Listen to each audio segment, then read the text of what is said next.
From Lubbock, Texas, you're watching the Big 12 on ESPN. Texas Tech is ready for the most anticipated season in the program's century-long history.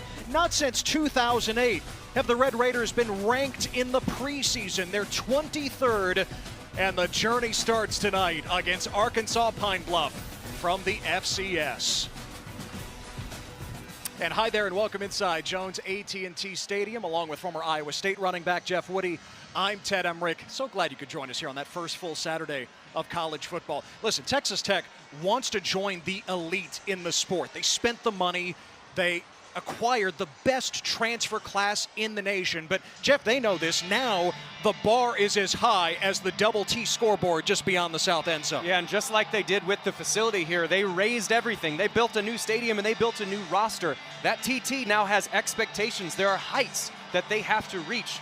Pressure makes diamonds, but pressure crushes submarines. They got to figure out who they are, and we got to see who that roster is today under a lot of new faces, both at coordinator and on the field. Yeah, Texas Tech bolstered just about every position in the transfer portal, but none more so than the defensive line. And to your point, new defensive coordinator Sheil Wood, Jeff, just could not be more ecstatic. Yeah, Sheil Wood and Coach McGuire couldn't be more ecstatic that Sheil Wood is at Texas Tech. He took Houston from being a bottom 20 defense in the country to being a top 20 defense in the country. And David Bailey, Lee Hunter, Skylar Gill-Howard, Romello Height, those guys are absolute first-round picks if you're in the transfer portal trying to get a pick. They are guys that are going to cause absolute havoc for this Golden Lions offense. And this sounds insane, but Texas Tech might have the best defense in the Big 12. And yes, folks, you did hear that right. It was quite the opposite last year, and really for the duration of Tech football. Joey McGuire enters year 4 as the head coach. He told us that last night he played a clip of Doc Rivers from the Celtics era for his team. Don't run from expectations, run towards them. Texas Tech won the toss. They've deferred to the second half. Arkansas Pine Bluff to receive. Tortillas in the air, and the 2025 season here in Lubbock is underway. And there are tortillas on the field, and so the new Big 12 rule that was passed just a few weeks ago will take effect. A warning will be given now. 2 warnings before a 15-yard penalty for fans throwing objects onto the playing surface. It's fine if the tortillas land on the sideline. You knew they were going to end up on the field to start the season. You can't take a Texas Tech fan and tell them not to do something, and specifically a thing that is so ingrained in their culture, like tossing tortillas on the kickoff. That is, if you were to explain to someone who didn't know college football why we throw tortillas, that is a good luck moment. A jet sweep for KJ Burke on the first play from scrimmage, and Burke with a nice gain across the 30-yard line, picks up about 6 yards, tackled by Brendan Jordan. Arkansas Pine Bluff picked to finish last in the preseason. Christian Peters is the quarterback, a transfer from Division II Shaw University in North Carolina. On 2nd and 3, he hooks up with his target, and a short gain on the play as Tech rallies to the football. DeAvery Robinson on the catch. It's 3rd down. I beg your pardon, they move the chains. It's 1st down at the 35. And I like what they're doing right now, which is get the ball out fast. And you know that this defensive line is going to be really good, so they had a perimeter run and a quick out route to the sideline to not try and do what's happening right now, which is getting swallowed up inside the line of scrimmage. And there is that defensive line that you touched on right to start. Zamarian Weber ran right into Skylar Gill-Howard, the Northern Illinois transfer. Now, Peters put up solid numbers last year at the Division II level. This is his first time playing a Division I opponent, much less an opponent the caliber of Texas Tech. Yeah, and the Pine Bluff coaches just raved about his arm talent and his ability to execute the offense, and they really wanted to see what he's gotten so far. I mean, it's only been 3 plays, but they've done a pretty good job of moving the ball and moving the ball side to side. Peters. Incomplete and almost intercepted. Jordan had a beat on it. Burke could not come up with it. against Bryce Pollock, the Mississippi State transfer, Texas Tech's new #1 corner. Well, now it's actually a really good route. Peters let that ball float a little bit. That thing needs to be driven down. Anytime you take a crossing route, that ball has to be low and inside. It can't be up and outside, because the worst thing that can happen is a tip and deflection, because you saw almost an interception already, and that ball was only maybe 3 to 4 feet off target. That's how tight windows are against a good defense. The Golden Lions need 9 on 3rd down. And this is a moment where you're going to watch the edge rushers just go get the quarterback. David Bailey bearing down. It is a sack, and it's Skylar Gil Howard. Bailey applied pressure from the edge. Gil Howard cleaned it up inside. 4th down. Now, like I was saying, you get into a 3rd and long situation, that's exactly where they're going to be. You see David Bailey on the right side of your screen. The thing that jumps out when you watch his film is how good his get-off and his hands are. What I mean by that is, when the ball is snapped, the offense knows the snap count. He doesn't, but yet he still gets off the ball faster than the tackle. And his hands, he's going to try and swat whatever blocker's hands away from him. He is so good with a get-off and his hands. And really, the other thing you got is you got good defensive tackles, so you know you can rush aggressively, because there's going to be pressure in the middle, and that is a duck. This is off the side of the foot of Zach Weeder, the redshirt sophomore. And Texas Tech ends up with glorious field position for their first possession of 2025. Well, Tech went to the portal for just about every position but quarterback, because they had Baron Morton, the 5th-year senior from Eastland, Texas, just outside of Abilene. Tech is convinced he is the guy to lead this team to its first ever Big 12 championship. Well, and he's healthy for the first time, really, in his Tech career. I mean, last year he was coming off a shoulder surgery, and this year he's coming off another shoulder surgery. He had roughly the same injury that Quinn Ewers did, which kept him out for several games last year, but he played through it. Coach McGuire, when he was saying there's metrics they have, they can measure the miles per hour. He was throwing as hard after the recovery as his fastest throw last year. Morton slings it, and that's caught by Caleb Douglas. Tech's top returning receiver had a breakout year a year ago. Behind Josh Kelly, Davon Hardwick had the coverage. It's a 1st down. And you'll see this up-tempo. Mac Leftwich likes to keep the pressure on. He's very influenced by the Tennessee offense that they had at Texas State. Now it's Cameron Dickey slicing inside the 15. So Taj time is over. Taj Brooks now with the Cincinnati Bengals, and Dickey gets the first opportunity. Quentin Joyner, the USC transfer, would have been the lead guy if he hadn't torn his ACL a couple of weeks ago in a scrimmage. And Dickey with a shorter gain this time as Deron Moore brings him down. And you're going to see a lot of Cameron Dickey, and then the other running back, Jacoby Williams, they're going to be the 2 guys that pick up the lion's share, because, again, you mentioned Joyner tore his ACL, and Taj Brooks, who did so much for this offense last year, they're both gone. So now you have 2 redshirt freshmen that are going to be the bell cows. It'll be interesting to see how they handle the mesh with their offensive line. So far, it's looked pretty good. Morton fires for the touchdown. Reggie Virgil. Immediate impact for the transfer from Miami of Ohio.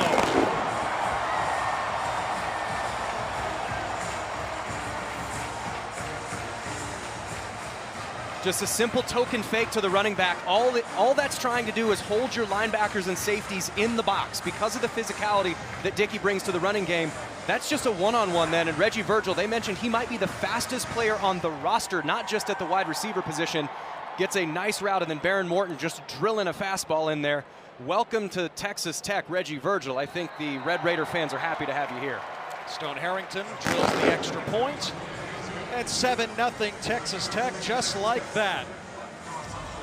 The 50th career touchdown pass for Baron Morton. Tech here in Lubbock. Alonzo Hampton starting year 3 as the Golden Lions head coach. He's leading the program where he started his college coaching career as a volunteer. He said it this week, Jeff. Yeah, Texas Tech has reportedly a $25 million roster. We've got a $30 roster. Let's go. Well, yeah, and he said one of the things of the phrases he's used that I really like, which is, if someone tells you you can't do something, it's not about proving them wrong, it's about proving yourself right. Believe in yourself. And they're facing an uphill fight. I mean, let's face it, this Texas Tech team is very, very good, and as far as resources go, they've got more. So what do you do when you're told that you can't do it? Do you prove yourself right, or do you give in to what the negatives say? Fans were a little more restrained with the tortilla toss on this kickoff. It's a couple tortillas. I mean, it's more street tacos than burritos. You know, Arkansas Pine Bluff picked up a first down on that first drive. Tony Hull, the offensive coordinator, former assistant at Kansas, experience in the Big 12. It's just staying on schedule, right? Exactly. You cannot get behind the chains against this Texas Tech front. They're as good as anybody in the nation, and really, they had success on the perimeter, and they actually did have an open wide receiver. It's just jitters. You get too excited. There's a big crowd. You start overplaying everything, and you don't let yourself just relax and play ball. Peters in some trouble, and he goes down right near the line of scrimmage. Jaden Cofield, a sophomore from Austin, who had the sack to preserve the win in overtime against ACU last year, came up with the tackle. Yeah, and this is really just a hockey line change. They went from their starters to basically most of their backups, and their backups are still as good as there is in the nation. I mean, the depth that they have at this defensive front seven, really, and we haven't even talked about Jacob Rodriguez as the preseason Big 12 Player of the Year at linebacker, number 10 back there. I mean, it's an impressive front for Texas Tech. On 2nd and 10, Peters does well to elude pressure, and he throws it away. Once again, that Tech defensive line bearing down. This time it's A.J. Holmes and Amarion Duda-Banks. Yeah, and it looks like Romello Height was there involved in that one as well. And it's just the speed and athleticism. This is, like we said, you cannot be behind the chains against this front. I would look for something that's going to be as getting rid of the ball as quickly as possible. And if you're Christian Peters, you hit your back foot when you take your drop, and that ball has to come out. If you take a hitch or hold on to the ball even a second longer than you need to, you're going to find a Red Raider helmet in your chest.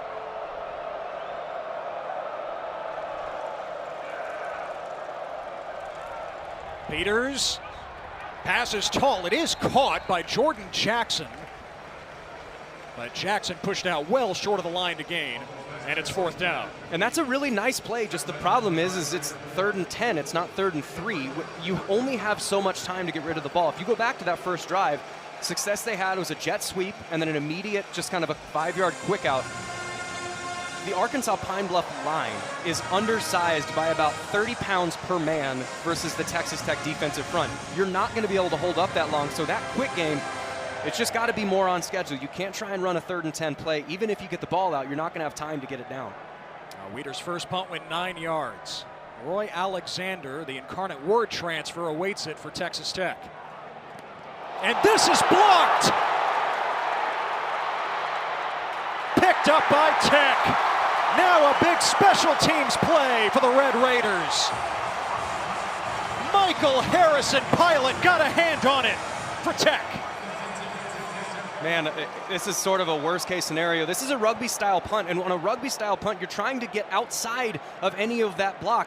The other thing you can do is you don't have a set rhythm that ball has to get out. If there's someone that's coming across your face, you can pull that back, make a move to just get rid of the ball. But Zach Weeder is actually a shortstop on the Arkansas Pine Bluff baseball team. He's not I think he just got cleared by the NCAA like last week. So he hasn't had a lot of experience in actually getting rid of it. We'll now throw him in front of Jones AT&T Stadium, and that's a lot of pressure. Morton fires, and that is a touchdown! Ball came out after Terrence Carter Jr. crossed the goal line.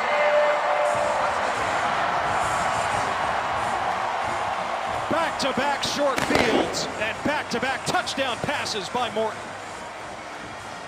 Yeah, Morton's just going to rip a seam route right down the side there, and that is a touchdown. Really, whatever happens once you have possession of the ball, and one dimple of the football crosses the front edge of that white line, it is a touchdown. It doesn't matter what happens afterwards. The ball could turn into jelly and bounce all over the place, but once it passes the front side of that end zone, it's a touchdown. So really, as long as he possesses it, that's a touchdown. That's a nice throw by Morton, but that is an even better catch to rip it away from coverage. We got 2 quick touchdowns inside of 5 minutes. Texas Tech looking at a 2-possession lead.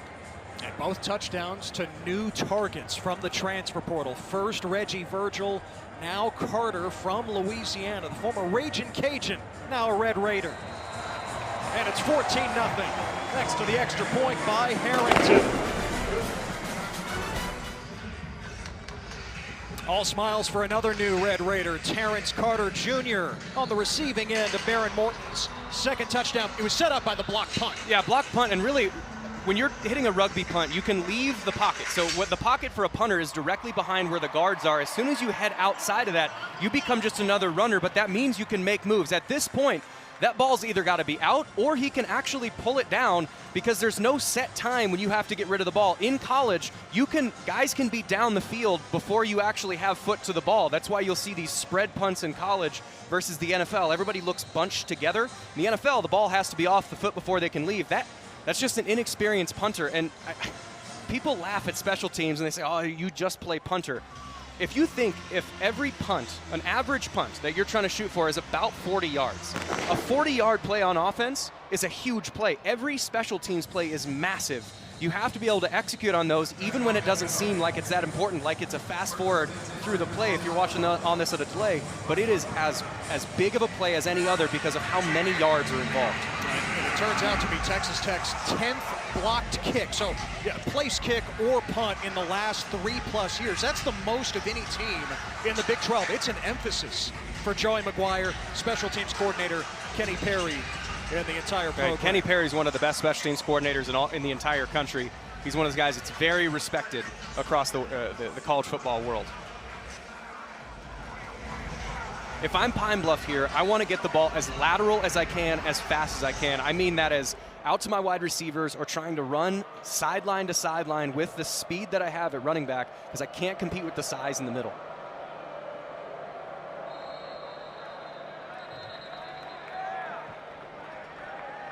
Play clock ran out. Delay game. Offense, 5-yard penalty.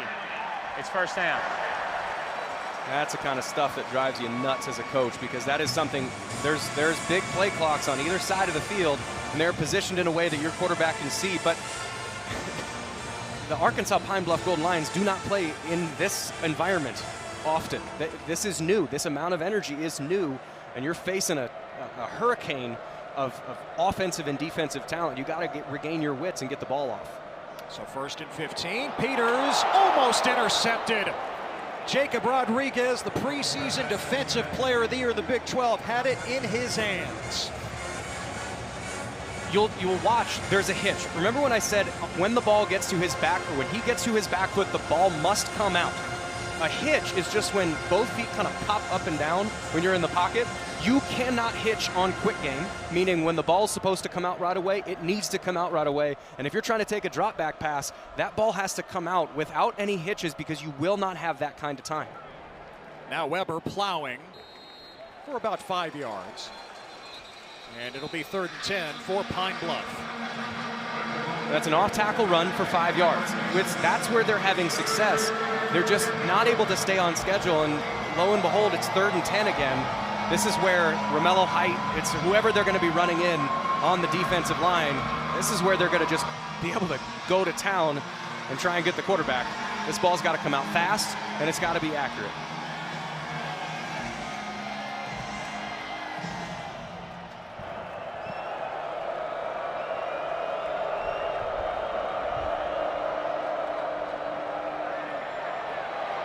Peters lets it fly. And Burke comes up with it for the first down. Boy, coaches do believe that KJ Burke is primed for a breakout. Last year was ruined by injury. Yeah, and Giovanni Walker was a stud. He's now over at Oklahoma. But one of the nice things that Peters did there is know where your escape routes are. If you've got ends that rush high, then that means you can release underneath. Texas Tech has to have better rush lane integrity, but does a nice job by Peters of finding the availability, getting himself out, and then KJ Burke, you mentioned, he was on par with Giovanni Walker, who's a 1,200-yard receiver and All-American, again now at Oklahoma.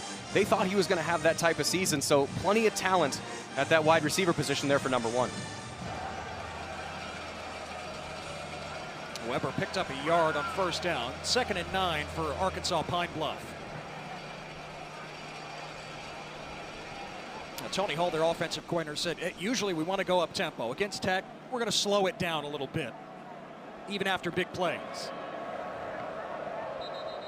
Trying to set up the pop pass, but the whistles blow. And a timeout. Prior to the snap, timeout. Arkansas Pine Bluff. Their first of the half. 30 seconds in length. And again, almost took too much time at the line of scrimmage. And one thing before we get into, we'll intro Pine Bluff a little bit. One thing about Pine Bluff, the helmet communication for the high-level Power 4 and Division I programs across the country was in place last year, and they've had it again this year. Because of kind of a resourcing issue, Pine Bluff hasn't had that. They haven't been able to practice that, so they're still signaling things in from the sideline. You could see how on that last play, the play didn't get in until 12 seconds left on the play clock, and at that point you have something that's fast motion. You can't rush that, because a rushed fast motion is a fumble. So it is a... And by the way, Jeff, of course, speaking of the resources available, it's not like Arkansas Pine Bluff made it to Lubbock on a charter. They had to travel commercial. They split the team among 3 different flights, all with connections in DFW. Lonzo Hampton was making a joke of it to us earlier in the week. He said, hey, we have our rules. No bathroom break until we get to our new gate. Yeah, and they're flying commercial. Can you imagine, like, Vaughn Highland at 6'1", 310 walking down your Southwest Airlines flight and being like, please don't sit next to me. Please don't sit next to me. Please be the seat below. Oh, he's a middle seat guy. Oh. So 2nd and 9 after the timeout. And no daylight for Zamarian Weber. Weber was a standout throughout camp. A.J. Holmes Jr., the Houston transfer, came over with new defensive coordinator Sheil Wood, was there to meet him. And what Sheil Wood and their defensive staff coaches is something called a lag technique with their interior defensive lineman, which means if the offensive lineman moves to his left, that's your right. You want to stay on his back shoulder, because then I can push him into the gap that he's trying to block into and then play off his backside. A.J. Holmes did a really nice job of playing that lag technique to close an area off and then make the tackle afterwards. 3rd and 8, Tech brings the blitz. Peters is hit, and it's incomplete. Romello Height from Peters' blind side, applying the pressure. My goodness. We talk about David Bailey's get-off. Romello Height, and then, I mean, in a 10-yard sprint, I don't know who's going to win. Watch the left side of your screen. It's a dip and rip. He's faster than the offensive lineman. The offensive line knows the snap count. He knows when he's supposed to move, and Romello Height still beats him to a spot. That's the thing that the Texas Tech staff, loved about Romello Height. Issues the first 2 punts for Zach Weeder. This one much better. And Alexander watches it bounce just beyond the sideline. Around the 25. Timeout. Texas Tech ranked in the preseason for the first time in 17 years. Already up 2 scores. Yes, an O-line. Cody Campbell said, I will. Did more than that. Yes, he added Howard Sampson, the premier left tackle in the transfer portal from North Carolina. But in all, 22 players, leading to the best transfer class in the country. Tech with its worst starting field position of the night. And they open this drive with a penalty. Snap. All start. Offense, number 79. 5-yard penalty. It's first down. And it turns out it's on Howard Sampson, who was honorable mention all ACC a year ago with the Tar Heels. The original plan, Jeff, was to spend about $5 million on 10 players. Cody Campbell said, hey, let's get a top 5 class. Let's fortify this team. The early returns were so good in December, other players were interested, and it turned into so much more. Yeah, and they spent most of their resources on big fellas. Here is Jacoby Williams, who is a returner at running back, and Williams takes it to the 30-yard line, gain of about 7. And that was a thing that they struggled with last year. Offensive and defensive line play was the thing that they ran into issues with when they had to run the ball and Taj Brooks couldn't make it happen. It was hard to come by. Williams, oh, the sidestep, and out to midfield. Jacoby Williams is dangerous in space, the sophomore from Beckville, Texas. When they cut off of the right tackle, which the offensive coaching staff loves, Jacob Ponton, is just another cutback and just Williams being faster than everybody. John Carlos Miller wide open. He reels it in along the sideline. Another first down. Yeah, previous play, this is the big run. You're just going to watch, you see Jacob Pond, and then you also see John Carlos Miller getting a pancake block on the right side of that offensive line. That's the physicality that Texas Tech lacked last year. Taj Brooks was great, but he could take a negative 3-yard play and turn it into a touchdown. Now Williams on the edge. And Williams still going inside the 10. Couple of flags thrown, make it 3. Nail Johnson finally forced him out. But let's sort out the markers. To me, this is probably going to be a couple different holding calls on the front side of the play.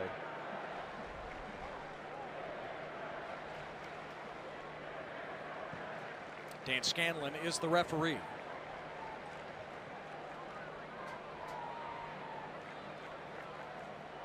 If you're into lip reading, it just looked like the back judge just said defense.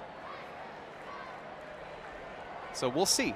We'll see. It's an interest. So far, it's been an ideal start for Texas Tech. Offensively, defensively, and special teams have all been good. There are multiple fouls on the play by both teams. Holding, offense number 9. Holding, offense number 1. Personal foul, face mask, defense number 38. All those fouls offset.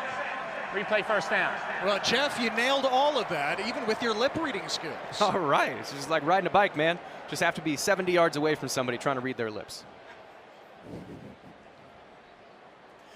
So right back where they were at the 33 of Pine Bluff. Cameron Dickey checks in at running back. He started the game. Williams started this drive. Screen for Coy Aiken. And Aiken, the number 3 receiver a year ago, has moved inside from the perimeter to the slot. The coaches really like how he's going to fit there. Yeah, he started out as a Z receiver, a wide receiver. Right now, you can see where number 5 is. But he moved inside, and the reason why they moved him in there, partially because of Reggie Virgil. He's the number 1. He's a wide receiver. Caught the first touchdown pass, was so good. But Coy Aiken's also really good. How do we get both of these guys in the field? And they decided to move Coy Aiken into the slot because he had the savvy to understand all the coverages and all the bodies that are moving around close to the ball that a slot receiver has to deal with. 3rd and 5. Morton, complete. It's Virgil, a first down, and Texas Tech is in the red zone. Man, that's a really nice just concept that offensive coordinator Mac Leftwich called. There's 2 receivers to that side. Then the number 2 receiver, when you count from outside to in, just cleared the space out, and then Virgil made a nice in cut. Morton drilled it right on him, and nice play. And this pass just a little high for Virgil. 2nd team All-MAC a year ago with Miami of Ohio. How about this? Out of high school in Apopka, Florida, his choice was either Miami of Ohio or Eastern Kentucky. This past offseason, it was Texas Tech over Oklahoma, Florida, and Florida State. Sometimes high school recruiting misses, eh? On 2nd and 10, it's Dickey. And Cameron Dickey streaming to the 11-yard line. Man, I love that pace. One of the things that I always like to coach or talk to with young running backs about or just point out is, would you rather hit a linebacker or would you rather your 330-pound guard hit a linebacker? Well, wait for him to get there. I mean, running behind your offensive lineman sounds simple, but when you get the ball, you have this energy to go, I got to go do something. I love Dickey's pace of letting the line get in front and let the blocks happen.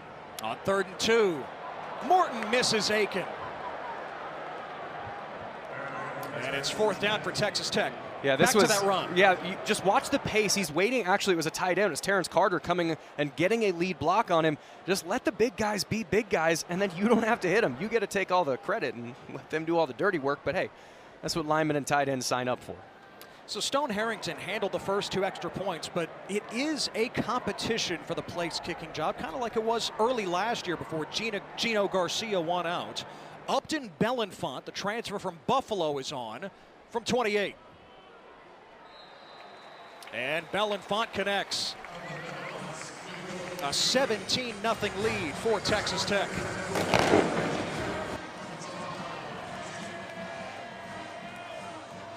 We know that the bar has been raised, expectations are high. Joey McGuire is embracing that. ESPN ran the season through a simulation with the help of the EA Sports college football game. By the way, so glad to have that back. Now in its second year back after the hiatus. This was the ultimate chaos bracket. Texas Tech, 15-1, national champions.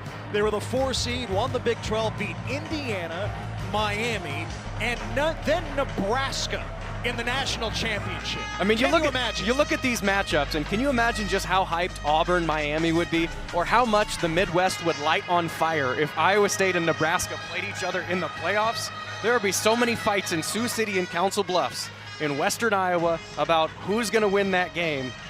I mean, the expectations, though, yeah, EA Sports video game, it's a bit silly, but the fact that you are in the conversation is different than it has been in years past. Here's KJ Burke on the return for Arkansas Pine Bluff, and he got stacked up at the 20-yard line.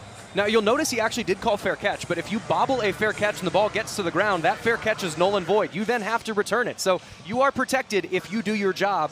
It just took his eyes off a little bit, got a little bit lazy going to catch that, and then had to make what would be an easy fair catch into a much more physical play on special teams.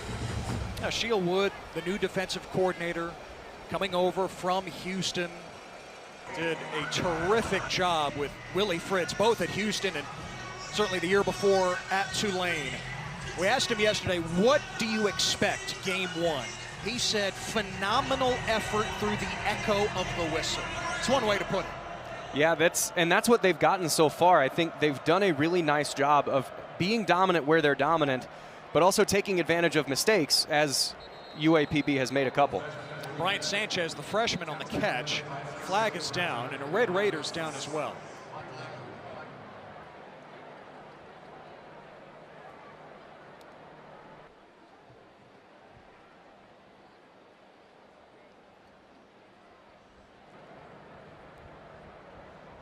Can't quite see the number of that Red Raider that's on the field. We'll get that to you as soon as we can. It's Michael Dingle from the secondary.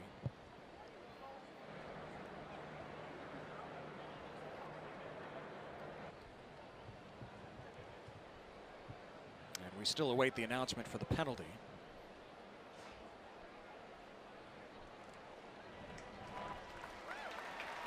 Yeah, good to see that he's up and being helped to the sideline. It's one of the difficult things is when there's, as a defensive player and as a blocker, you don't know where that ball is actually going to end up, and a lot of times you can get rolled up on or rolled into, and that's where just a lot of the uncomfortable injuries happen from, whether that's anything serious or hopefully just something minor. Holding. Defense, number 2. 10-yard penalty from the previous spot. Automatic first down. Now holding's on Lee Hunter. Back to the injury for Dingle here. He went to go plant and put force into a blocker, and that leg gave way. Hopefully that is better than it looked. Back to come off of the injury and back to that penalty. Lee Hunter, you get a defensive tackle that's called for holding. What that is I'm trying to, as a defensive lineman, protect my linebackers so the lineman can't up there. So I grab a hold a little bit, make sure that my guys stay clean, and that time he got called for it. Incomplete, intended for Josh Richards. Pollock glued to him. And it's second down. Now, Big Lee Hunter, they call him Fridge. That nickname's already taken, right? Well, William Perry was only 6'2". Hunter's 6'4". He's got an extra shelf in that fridge. Here's a pick. Amir Boyd, the UTEP transfer, with the takeaway for Texas Tech.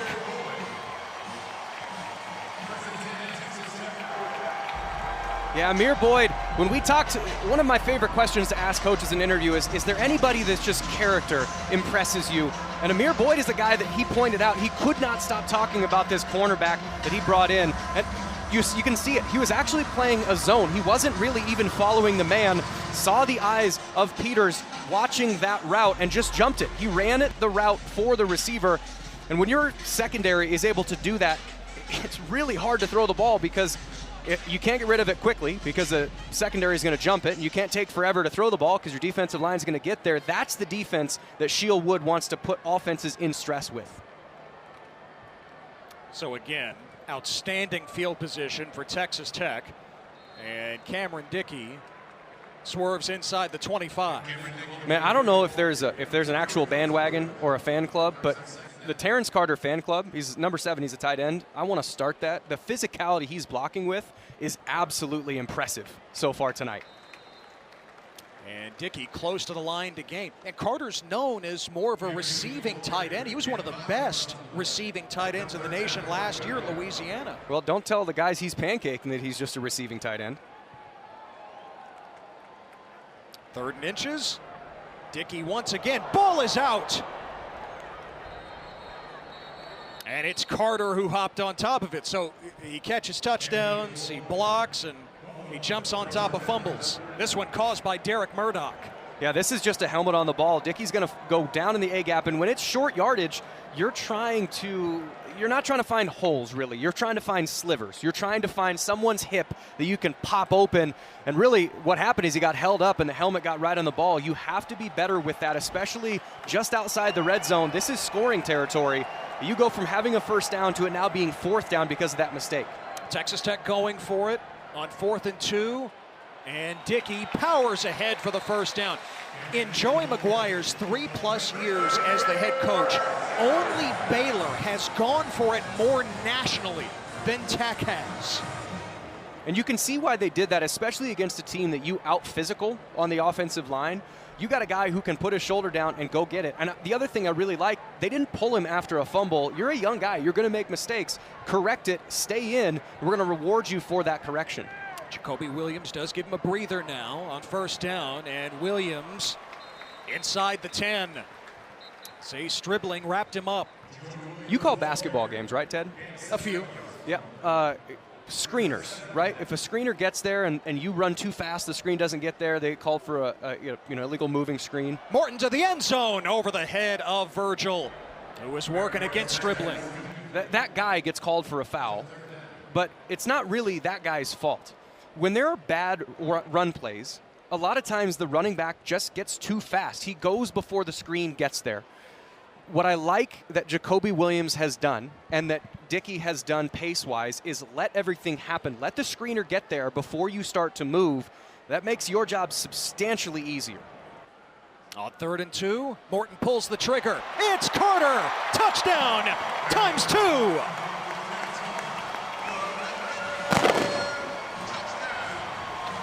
I think the fan club bandwagon for Terrence Carter is going to get a little more crowded after these first 2 touchdowns. It's a really nice route, and Baron Morton, one of the things that I love when you watch him is just a bunch of different throwing angles. His feet are looking to the left, his arm is going to the right. He's got his hips set up to throw to the hash, but he decides to throw it right down the middle. He's got a baseball background. He can whip that thing in, and man, Terrence Carter is having himself a game physically and by catching a couple touchdowns. And now he's going to take the snap here. Flag is down as Texas Tech goes for 2. Carter's tackled by Kyle Knox. Formation might not have been legal. I think you're riding too much adrenaline making that go for 2 call. Oh, and I'll give you a potential. Illegal formation. Kicking team. That penalty is declined. The try is unsuccessful.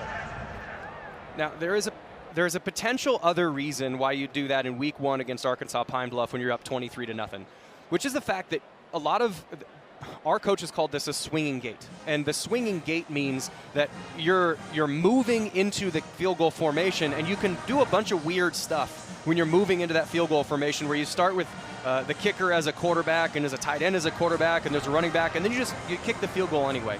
But if you never do anything out of it, then people kind of just forget about it. But if you actually run something, even unsuccessful, it makes special teams coaches that you play in the future go, well, when they put a tight end back there, you might actually have to snap it, and it just wastes practice time on something silly like that. So is it dumb? Maybe, to run it at this point in the game, but I don't think it's all that bad to get it on film in week 1 in a non-important moment so that you can force your teams down the road to actually pay attention to it.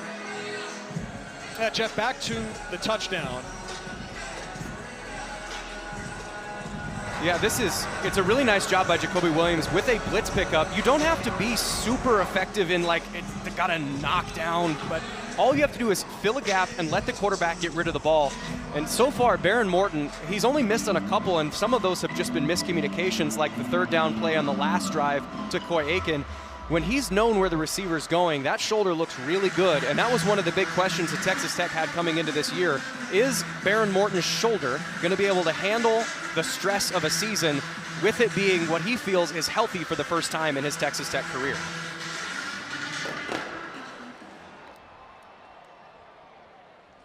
And through the end zone for the touchback. The Texas Tech number 23 in the preseason AP poll, up 23-0 over Arkansas Pine Bluff. It's been touchdown, touchdown, field goal, touchdown to start for the offense.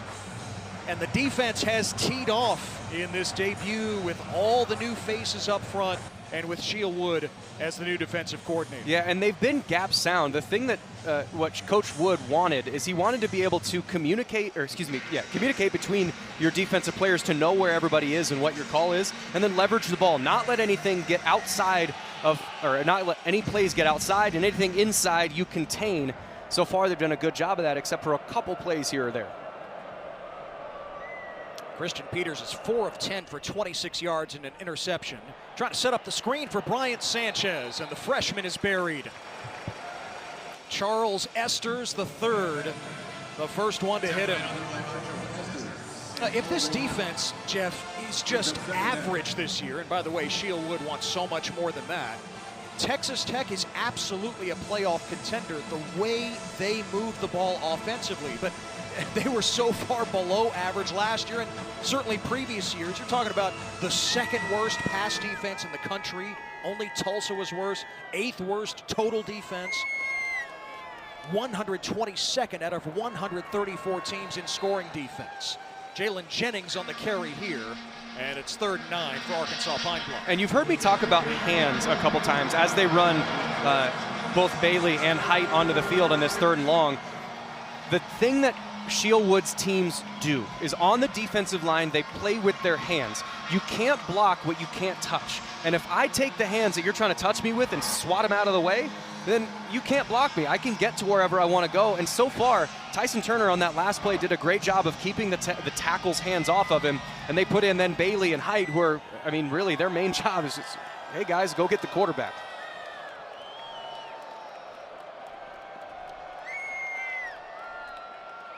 Peters taking off, and he's hit from behind by A.J. Holmes Jr. 4th down. Yeah, you're actually going to watch. So this is going to be to his left, and one of the reasons why he decides to cut back is there's just good team defense. They decide to, they bring secondary bodies down to show him color. And if I don't have to make the tackle, but when I was talking about containment by the defense, that's what that is. You saw number 1 for Texas Tech show his jersey to where Peters was trying to run, so Peters had to change direction, and then football's a team sport. One of my teammates will make the tackle. That's good, sound, fundamental defense, especially with a long down and distance situation, athletic quarterback. Delay game, kicking team, 5-yard penalty, 4th down. Now the second delay of game on Arkansas Pine Bluff here in the first quarter. It was an adventure for Zach Weeder, his first 2 punts. The first one went off the side of his foot for 9 yards, and the second one was blocked.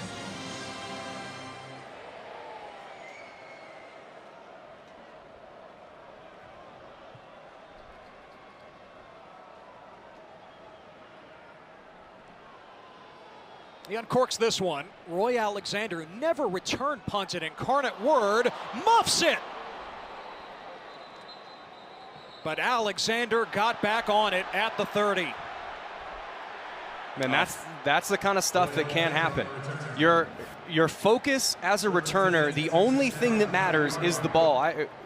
Tom Herman was my offensive coordinator at Iowa State when I was playing there, and he ended up winning a national title with Ohio State. And one of the things that he said is the very start of every offensive team meeting, or at the start of the year, was he would hold the football up and say, the hopes and dreams of every fan of your team is wrapped up in this ball. You need to treat it as such. When you're a returner, the only thing that matters is to catch the ball. And I think you can get a little bit lazy when you want to try and make a return, but it doesn't matter if you don't have the ball.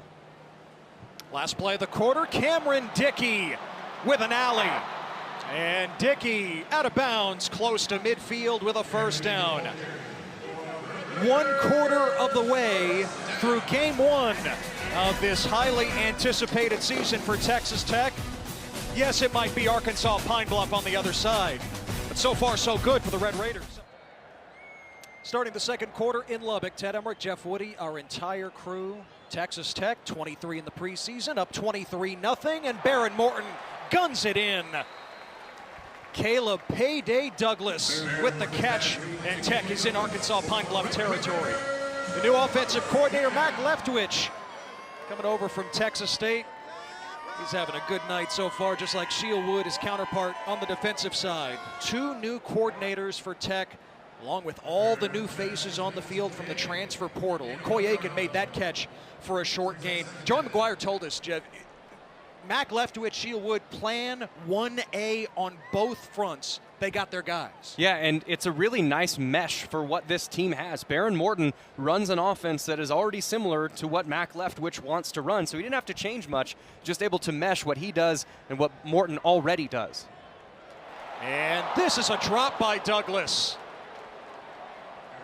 Boy, coming up with that big catch a moment ago.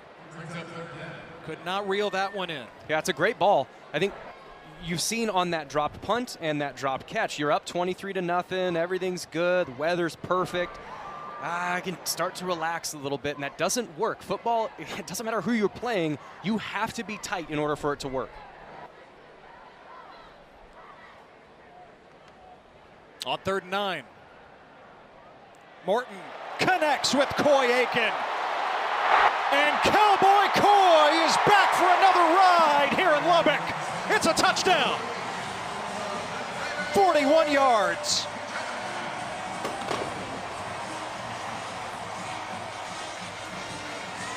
Yeah, if anybody was wondering why they wanted to move him into the slot, this is why. He's playing in the middle of the field. You'll see him come into your screen from the left side. Baron Morton comes all the way back. There's a linebacker short left. There's a linebacker short right. There's a safety deep. You have to have that perfectly timed with perfect spacing.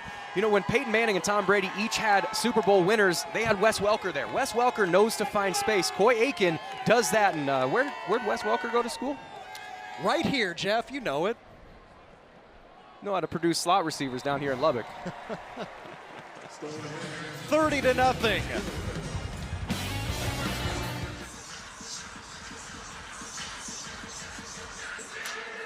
Coy Aiken, enjoy that fan. Have a seat on the bench after a 41-yard catch and run touchdown to make it 30-0. New number for Coy Aiken this year, in addition to the new position, moving inside to the slot, wearing the number 3, one of the highest honors in this Texas Tech program. That is a reward for epitomizing the brand, which is being the toughest, hardest working, most competitive team in the country. And he absolutely embodies all of that. He's a guy that Baron Morton, is absolutely in sync with. And so far, Morton has looked really, really sharp. And if Aiken can be the guy in that slot position as well as the tight ends to be an easy pressure release, the explosiveness they have on the outside, this Texas Tech offense is going to be really, really hard to beat. A couple of tortillas made their way onto the field. I don't believe the officials have made the second warning. Again, 3rd offense with objects landing on the field leads to a 15-yard penalty for the home team. But even though there were some tortillas in the end zone there, I think they let this one slide. I just love the fact. All right, so tortilla. Was it on the tee of Texas or was it on the actual? Yeah. Was it outside? Where's the tortilla? Does the end zone count? Does the end zone count? Tortilla. Law and Order tortilla unit. Again, they say that if it lands on the sideline, no big deal. And remember, it's not just the tortillas here at Texas Tech. Remember a game at Texas last year, water bottle hits a player, lands on the field. They want to take that away. Here in the Big 12, they passed that rule a couple of weeks ago. Arkansas Pine Bluff has it from their own 25. Christian Peters on the move. And he hooks up with his target, KJ Burke. And Burke moves the sticks, working against Amir Boyd. It's good protection there. Livingston Cody's the tight end. They kind of cross-bucked. You see number 87 is just setting an edge there. And then that's Peters outrunning a linebacker to get to a spot. And then KJ Burke doing a really nice job of coming back to the ball. That kind of stuff, getting on the edge, is what UAPB is going to be able to do to potentially move the ball down the field. Gain of 13. Now to the ground game. And Weber. And Ben Roberts hauls him down after a gain of about 5. And there was a gap there. There was a hole. The UAPB offensive line did a pretty good job, but Ben Roberts just erased that hole. He played over the top of it, and as soon as he saw that was going to be a bounce play, he filled that gap right away. Coaching staff loves this linebacker room.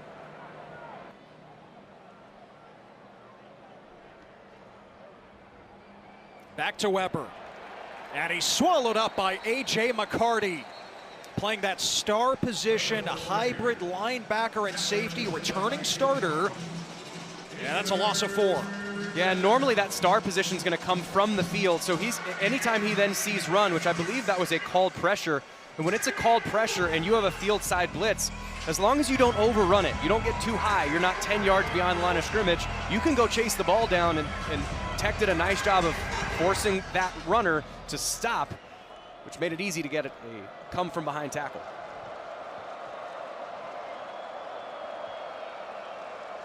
On 3rd and 11, Peters the roll, and he throws it away. Again, pressure. It's David Bailey, the former Stanford Cardinal, who is the highest ranked transfer on a team full of them for Texas Tech. ESPN had Bailey as the number 9 player in the portal, and he's here in Lubbock now. Yeah, when I watched him on film, the thing that he kind of jumps off with is, like I said, get off and hands and toughness, and he's kind of like an unrefined Will Anderson Jr. He was the number 2 overall draft pick to the Houston Texans, played at Alabama. It's that physicality that he brings, an intensity to every single snap. If he can develop like that, he is absolutely an NFL prospect. A projected first rounder by some outlets. Roy Alexander is lassoed at the 20. Nice tackle by Kyle Knox after the 42-yard punt. A timeout here on the South Plains. Texas Tech up. And welcome back to Lubbock. Baron Morton has been extremely sharp so far today. He's 10 for 12 passing with 4 touchdowns, and the only 2 incompletions he has is a drop and then 1 route where it's converted and he was just on a different page with his wide receiver. That shoulder was one of the major questions that these Texas Tech fans and the coaching staff had coming into the year. Well, it looks like question answered with Baron Morton so far today. Extremely sharp as he returns to the field for his, 6th, 7th drive. Every single one of them has produced points. We'll see how they do. We'll see how they do this time. Yeah, the numbers just spectacular for Morton. He battled that AC joint injury each of the last 2 years, so limited in practice. He could barely lift weights. And he has been talking all camp. I haven't felt like this since my redshirt freshman year, 3 years ago. Dumps it to Jacoby Williams. And Williams is dropped by Zay Stribling, loss of a yard. Yeah, sometimes they get you. That was an all hitches route, and they were running zone, which means they're sitting on everything. You might not have a great play. Throw it to your back, see what happens.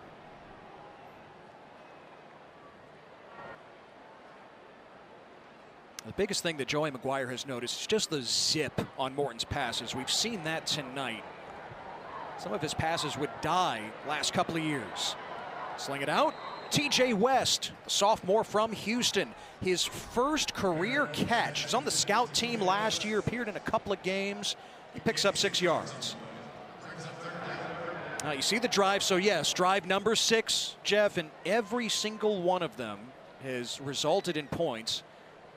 4 touchdown passes from Baron Morton. Those first 2 drives starting in Pine Bluff territory. It's been great field position all night for the Red Raiders. Yeah, and they had another one off an interception. So they've started inside Pine Bluff territory 3 times. This is the longest drive that they'll have yards-wise. On 3rd and 5, Morton zips it in, and that is caught for the first down. It's TJ West again. Yeah, the depth on this team is impressive, especially at the wide receiver position. I mean, when your backups are Alexander, TJ West, and Micah Hudson, you're doing pretty good for yourself. Back this side for Terrence Carter Jr., who has 2 of Morton's touchdowns tonight. And Carter with a first down across the 45. Man, he can do everything. He's a good blocker. He's physical after the catch. But really, again, just watch Baron Morton. His feet are pointed exactly where he wants to throw. He's able to get his hip into it. And with confidence in that shoulder, he can deliver the ball with accuracy and speed.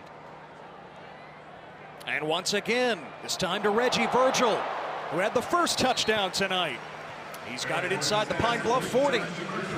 Gain of 16. The pressure that this team puts on you vertically, whether it's from tight ends or wide receivers or whatever.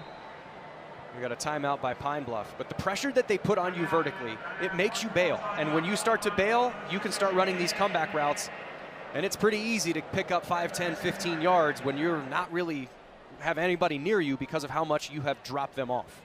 Yeah, and we asked Mac Leftwich, Jeff, what is your spin on the air raid? Everyone puts their own fingerprints on it, and Leftwich, with his background, a couple of years at Texas State, was at UIW in the FCS. He recruited Cam Ward, who gave the first overall pick, of course, after that sensational year at Miami. And Leftwich said it, you touched on it earlier, I picture what Tennessee does with Josh Heupel. More vertical routes and a physical run game. And we're seeing that already here tonight. Yeah, it's horizontal spacing and it's vertical spacing. You got 52.5 wide and you got 100 yards deep. Use all of it. And that's what Josh Heupel at Tennessee did. And really it comes from the kind of the Briles era offense at Baylor is the same thing that they would do. And how much offensive success did they have? When you got a quarterback that can deliver the ball around, that's where you can be successful. And here's the physical running game with Cameron Dickey, close to the 30-yard line. The team calls him a teenage mutant ninja turtle based on how he is built at 5'10", 215. And all lats. Morton pulls it. And Virgil has the catch. Down to the 10. That is a terrific ball. When you're having an in-breaking route, that ball needs to be on your chest or your face so you can continue running because there's somebody there that you have to avoid. That ball had enough zip on it for him to catch and run, and it was right on his chest. That is an awesome ball by Baron Morton. Morton has hit his last 7 passes. Look out! Baron Morton goes down. Tavon Hardwick on the blitz, and a flag is down as Hardwick hit him low there. Yeah, Morton's limping around here. He's a tough guy. I hope that's not serious, but that is a low hit on the quarterback. I believe that is a roughing the passer. Man, Morton never saw him. I think that was a misunderstanding on who's supposed to be protecting him. But you can feel the hush of the crowd as you watch number 2 limp around.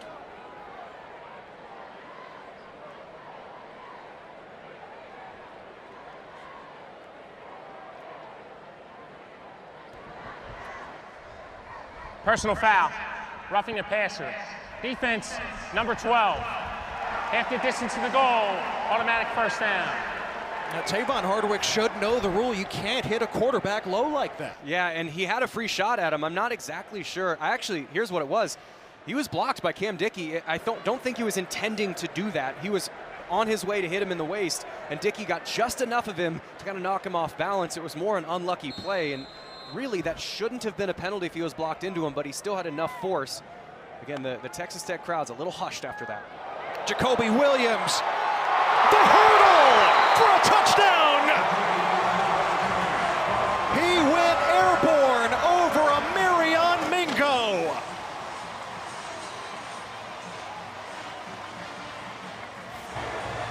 Well, if the crowd was hushed, this is exactly the type of thing that's going to get you back open. He understands he's got to get in the end zone. That guy's going at his knees. Well, I'm going to go right over top of him. The explosiveness of Jacoby Williams on display there with a one cut to make somebody miss, jumping over somebody else, get the Red Raiders in the end zone. Man, that is an impressive run by an impressive athlete, Jacoby Williams. And Belenfant adds the extra point. Reggie Virgil catching the pass over the middle, giving his team the chance to do something special. And if we're talking something special, Jacoby Williams jumping over a player on his way to the end zone. The Red Raiders. Well, Texas Tech quarterback Baron Morton just striding his way up the tunnel and out of view after he was hit low on that last drive that did end with the Jacoby Williams touchdown. Man, Texas Tech has certainly looked the part against Arkansas Pine Bluff to open this season, but it was definitely a hushed audience here at Jones AT&T Stadium as Morton made his way from the north end zone all the way to the opposite side of the field, back to the hit. Yeah, you can see again, Cam Dickey just got enough of him to force him from a tackling position down to a low blow, and he was walking off the field. Now, this is obviously not great when one of your players goes to the locker room, but up 37-0, you've already scored on every drive that you've taken. The starting quarterback's job is probably done at that point. I would be surprised if he would have come back already for another drive. But I think the fact that he might have an injury, they just go, hey, Barron, you've had enough injury history. Let's go take you to the locker room. Might not be anything, might be something. Let's just go check. So my guess is even if he didn't sustain that injury, he'd be done anyway. This is potentially a precaution. We don't know. Yeah, this is. Let's not throw the baby out with the bathwater here. Christian Peters, incomplete. Looking for the true freshman, Ellis Stewart. Yeah, Morton tonight, 16 of 18, 201 yards, 4 touchdowns. He has talked all camp about feeling like a different player after shoulder surgery in December. He's looked it, but now certainly the concern, and for Texas Tech's sake, hopefully he's all right even after that hit. Yeah, and he was the first Texas Tech quarterback to throw 4 touchdowns in the first half since, is it Patrick Mahomes? In a season opener. Is that how you pronounce it? Yeah, Mahomes? you got it. Okay. That's right. He might be pretty good. You enjoyed taking a tour of his new walk-through room that has his namesake at the Womble Football Center that opened back in December. Peters again feeling the heat, and incomplete. Jalen Witcher the target. Romello Height bringing the pressure. Man, the speed that Romello Height plays with is unbelievable. Now, he's a guy who, like I said, great get off, great hands. You're going to watch him on the left side of your screen. It's just a speed rush. Watch his hands swipe down on the offensive lineman, and then it's just a 40-yard dash to get to the quarterback, and he's closing space so quickly that there's no chance to get that ball off with your feet set. Height on his 4th school, from Auburn to USC to Georgia Tech, now at Texas Tech, and ready to deliver on his immense potential. You see him lined up on the edge, bottom of your screen on 3rd and 10. Peters scrambling. And tackled by Jacob Rodriguez, flags fly. It's an 8-yard run. Peters short of the line to gain, but check the penalty. Personal foul. Late hit with targeting. Defense, number 4. 15-yard penalty added to the end of the run. The previous play is under further review. And Rodriguez had him wrapped up, and Marion Horn, the corner, came in late.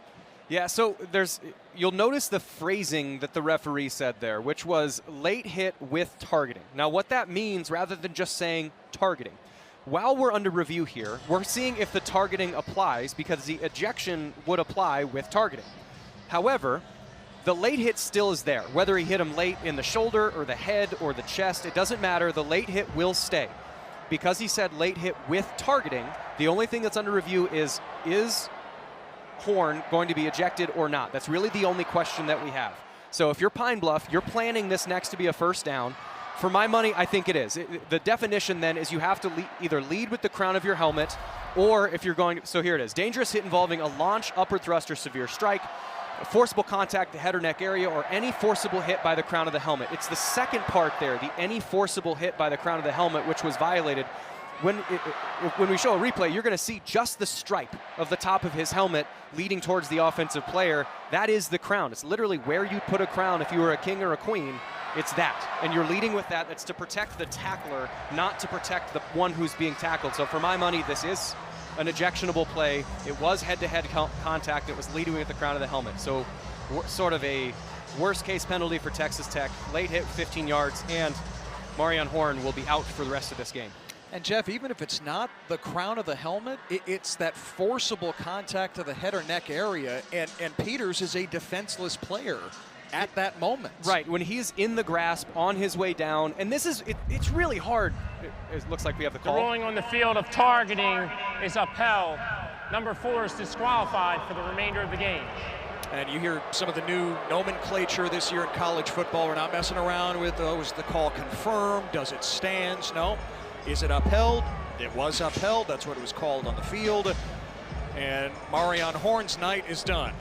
Yeah, you can see, again, just watch. He's coming from the right side of your screen. His face mask is looking at the ground. So that's the second portion. The first portion is it was to Peters' head or neck area, to fenceless receiver. That's kind of a check, check, check. That is 100% a targeting. So Bryce Pollock returns. Horn started the drive at corner. Peters pass too high for Jalen Witcher. Transfer from Delaware. Former FCS All-American, is a true freshman at Presbyterian. And there is one amendment to the ejection rule they've had. They don't have the humiliation now of going back to the locker room. They just take your helmet. You're not allowed to play the rest of the game, but you can still be on the sideline with your teammate, which I think is an improvement on the rule, rather than sending someone in timeout back to their room. You ever have to do that with your daughter? I was going to say, did that ever happen to you? She's too young. Daughter's not yet 2, so she's timeout in her room is more of a good thing. She just goes to sleep and play. No, my child's a perfect angel, Jeff. Aren't they all? Every child is a perfect angel. Also, Nell, if you're watching, go to bed. At this point, it's 8 o'clock. Go to bed.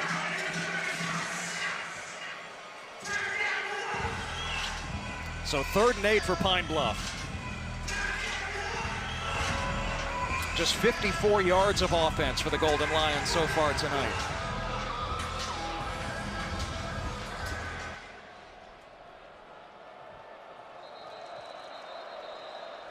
And play clock running down again. Got to burn a timeout.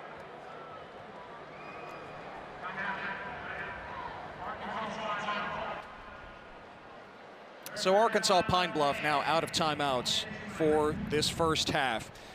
Alonzo Hampton, the head coach, has Tony Hull as his offensive coordinator, as one of the, I think, the great stories in all of college football. His background, where he started post-college career at Louisiana, then Louisiana Lafayette, to where he is now.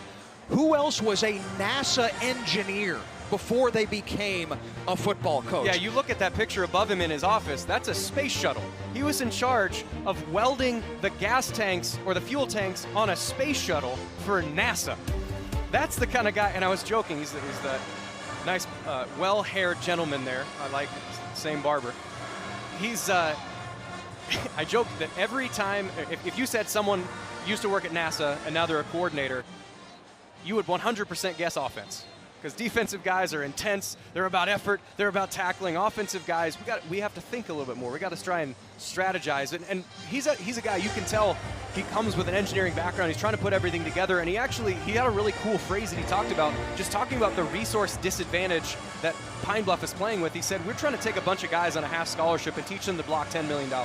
And whether or not those numbers are true, that's the attitude and philosophy that he has. I mean, Coach Hull is a really unique guy, and I really enjoy talking with both him and Jeff Burrow, the defensive coordinator.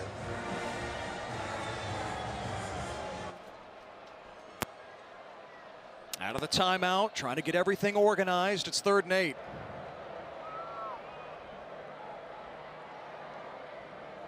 Hull at one time on the staff at Kansas. He got Jamar Chase to commit to Kansas as a junior in high school. Didn't last. Of course, Chase went to LSU and now starring with the Bengals.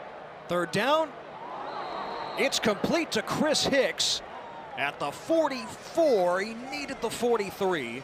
So it's 4th down for Arkansas Pine Bluff. It's a good route there, you need to shave that thing back towards the quarterback. Just unfortunately, you're shaving it under the sticks. It was a pressure in his lap, but Peters still be able to deliver an accurate ball. This is absolutely go for it territory, partially based on game situation, but partially if you punt it and it goes into the end zone, you're only gaining 20 yards. If you complete it, and it's just short. You're still not there. It's too far for a field goal. This is just a 100% go situation for Pine Bluff. First time that the Golden Lions have crossed the 50 today. On fourth down, Weber is stopped. Ball is out. And it doesn't matter. Texas Tech standing tall. Cole Wisniewski met Weber in the hole. The new safety out of North Dakota State. And you see the red C on Jacob Rodriguez's chest there. That guy is a machine. He is everywhere on the field. And Cole Wisniewski, you're going to see him number 5. He's committing down hard. He's 6'4", 220 pounds playing safety. That guy is essentially another linebacker on the field. Now, he didn't get the first down.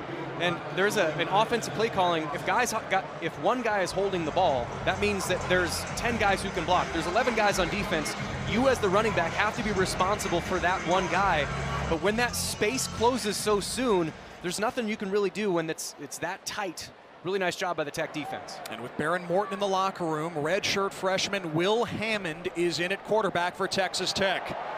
And Jacoby Williams slices ahead to the Pine Bluff 43, a first down. Will Hammond out of Austin, former Hutto Hippo, top recruit a couple of years ago, started the bowl game against Arkansas, and we have an official down. Oh, man. This is no player faking an injury. We've got the new rule in college football this year to address that, but an official is down. You're going to watch him. He's the umpire here. He gets leg whipped. Oh, man. Man, being an umpire is a hard gig. Now, and I believe usually what crews will have is there's one emergency official who will essentially substitute in. If something like this happens, he will substitute in for this spot. If for whatever reason that is unable to happen or another injury occurs, then they can just modify the positions so you're just watching slightly less. But I do believe there is an emergency official or a backup official to take the place if he's unable to continue going. Now this is the umpire, Brian Hay. Nail Johnson was making the tackle, and Brian Hay went down. We'll step aside.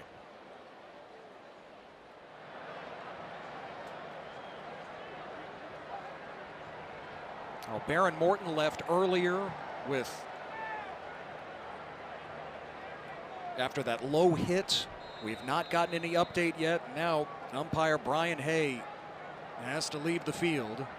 Will Hammond at quarterback for Texas Tech. And a first down throw to John Carlos Miller across the 40-yard line. Yeah, when you watch Will Hampton play, he's like Baron Morton light. He has the same kind of a bunch of different arm angles, really live arm. His is just kind of dialing in the details that Morton has dialed in as far as accuracy, reading defenses. He's got a really bright future, and this continuity of this offense should be pretty good of his play style. Hammond to the boundary. Payday Douglas makes a man miss, and he's pushed out inside the 20. Red Raiders back in the red zone. Yeah, it also helps when you got guys like Douglas to throw to. You're going to watch him. He's going to scan middle to the right side, understands where the drop-off is, running a comeback route.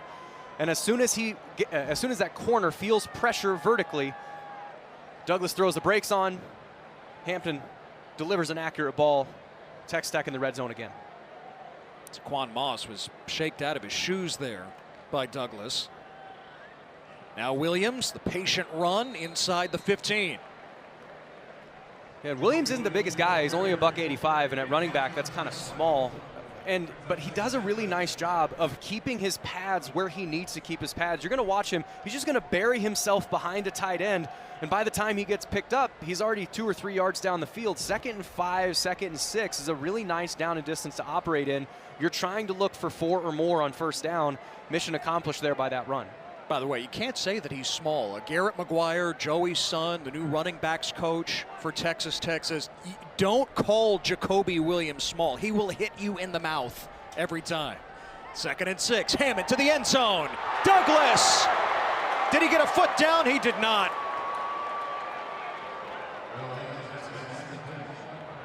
He was working on Zaquan Moss. That's an excellent play, or an excellent throw by Hammond. It's just a bit outside, but anytime you're throwing into that, what's called the high back five, is just the backside of the end zone, that ball needs to be only where my guy can get it. And if my guy can make a great play, awesome. If not, it's incomplete. We live to play another down. No, it's not a touchdown, but that's a really nice play by Hampton to give his guy a chance, even if it's a little wide of a throw. Third down. Hammond. Incomplete. Oh, Micah Hudson trying to sky for his first career touchdown. Hudson back with the Red Raiders after the dalliance with Texas A&M in the offseason. Yeah, and I mentioned high back five. You're trying to put that one up. He just put too much sauce on it. I think the excitement of getting in on opening day had a little bit to do with that one. Just put a little too much Tabasco sauce on that one. High back five is not impossibly high back five. Stone Harrington from 31.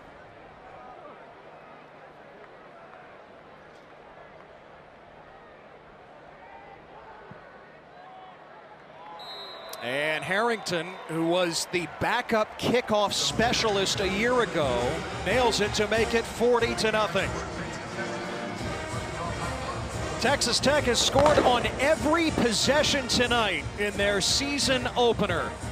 Latest score set up by Jacoby Williams. Yeah, Jacoby Williams. He is not small. Do not call him small, but you can call him explosive. When he's able to get the ball, he plays with patience. He plays with explosiveness. I mean, hurdling over somebody, juking somebody out of his shoes, and he's going to make little mundane plays exciting. He's just making somebody miss in the open field. Unfortunately, getting the umpire hurt on that play. You got that dance move, Ted? I got something in the arsenal for you. That's an impressive. I never, if I was in the end zone, I was just too off rhythm to be able to pull off that level of swag. Like I normally would hand it back to the official and go high five somebody. How boring. But how class, but how classy. Classy. Yeah, it's a very Sanders school. It's a very Sanders school. Hand the ball to the official. Just didn't dance much. Wish I could.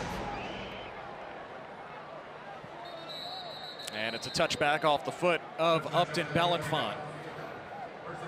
Now the Tech running game is cranked up. Again, Taj Brooks now with the Cincinnati Bengals. Quentin Joyner, the USC transfer, suffered a torn ACL in the scrimmage 2 weeks ago. So it's Dickey and Williams. Both of them over 50 yards. Williams has the touchdown. They've combined for 114 tonight on the ground. Yeah, and they've looked really good. The only thing that I would say, and I mean this as a question mark, as a true question mark, not saying it's bad, as in it might be good, it might not be. When you're playing the teams like the Utahs, like the Arizona States, the ones that can match you physically, are you still able to run the ball? We know that this offense is going to be able to throw it around. We know this defense, based on the talent that they have, is going to be able to stop people, but will this running game be able to be consistent when they need it to be?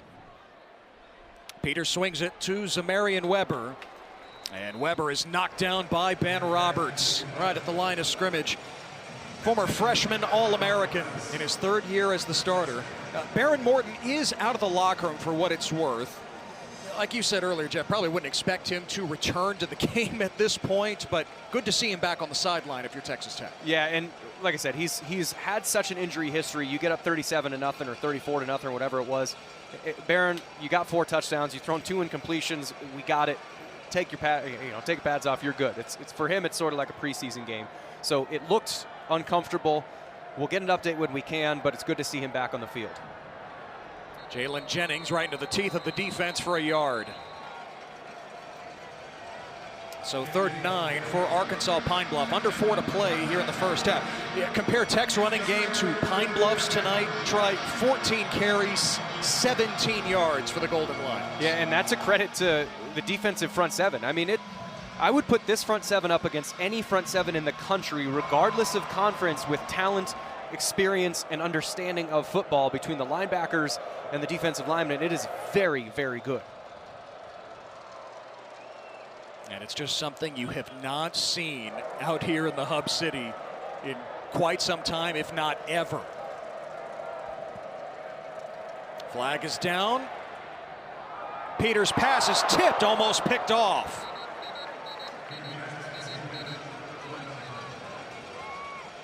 Cole Wisniewski was lurking there. But again, check the marker. Offside.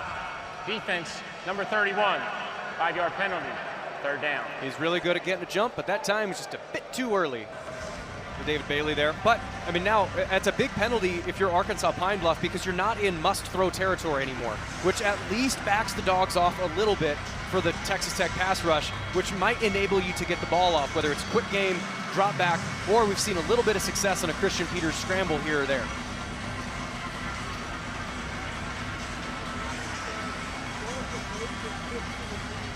Peters 8 of 18 for 45 yards and an interception.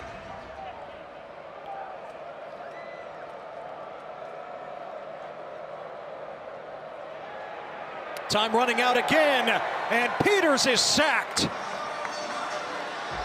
Lee Hunter and Romello Height. It's a brand new defensive line here in Lubbock and a brand new era for a Tech defense. Well, and this is beautiful pass rushing by the Red Raider defense. A lot of times people will just think, oh, just go get the quarterback. Defensive ends and defensive tackles have to work together. The defensive tackles have to push the pocket forward so there's nowhere for the quarterback to go, and the defensive ends then get behind him and push him forward, and you just suffocate the thing down.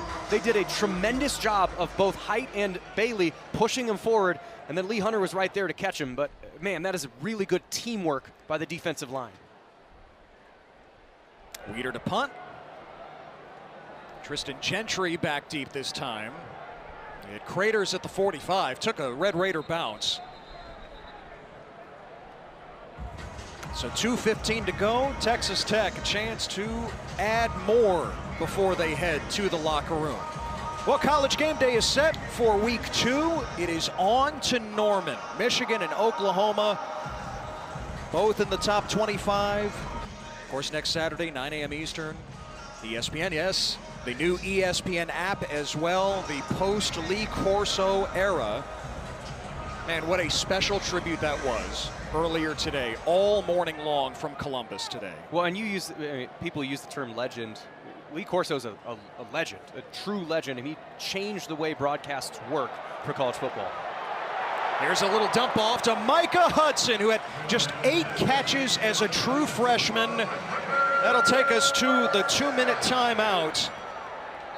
Texas Tech wants Micah Hudson to have more of a prominent role. He picks up 19 as we hit the 2-minute timeout here in Lubbock. Can't recognize Lee Corso's contribution to college football. You're just a big jerk. 38 years, his final College Game Day earlier today in Columbus. As he said, he had to go with his first love. He put on Brutus for the first time and the last time, and he nailed the pick. In all, better than 66% with those headgear picks through the years. Man, what an awesome morning it was.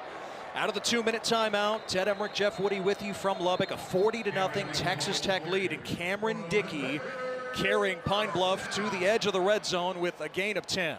Yeah, and back to Lee Corso. I mean, he made game day appointment viewing. I mean, I remember, generations. He's been doing it since the mid-'80s. A couple generations of kids grew up waking up at 8 or 9 a.m., depending on your time zone, and watching what headgear pick is he going to make, and not so fast. Dickey bounces it. And not so fast, Pine Bluff. Not so fast, my friend. Pine Bluff's Kyle Knox prevents the touchdown. Well, now you're in a little bit of a weird territory if you're Texas Tech. You don't actually want to hurry that much anymore. You've got 1 minute and 32 seconds left. You know that you're on the 2-yard line. You've only got a first, second, and a third down that you could potentially use, maybe a fourth. And Cameron Dickey caps it off with the touchdown. His first of 2025. He had 1 as a true freshman. And it's 46-0.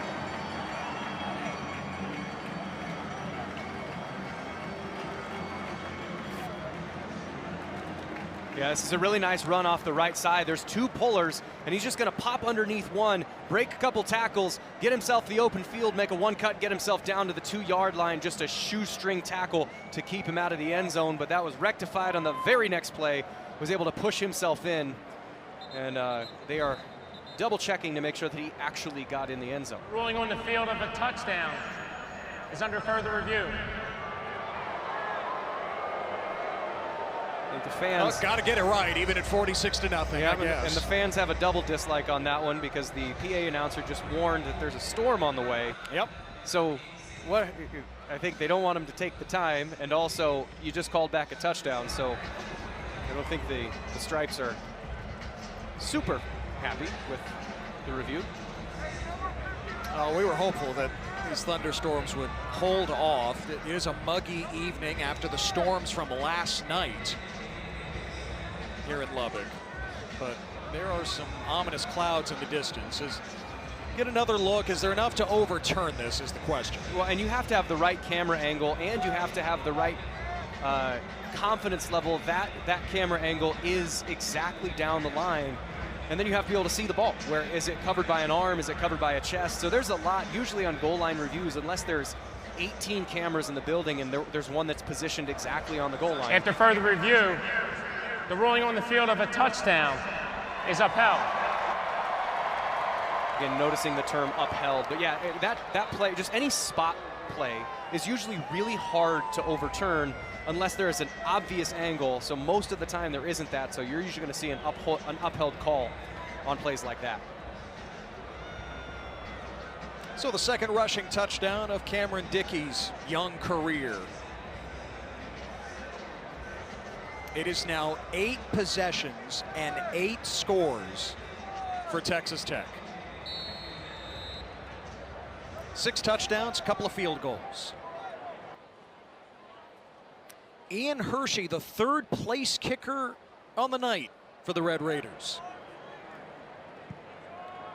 And Hershey connects. Back to Lee Corso. Here in Lubbock, they will never forget an early November game in 2008 when Texas came into town. Of course, we knew how the game ended. Graham Harrell to Michael Crabtree.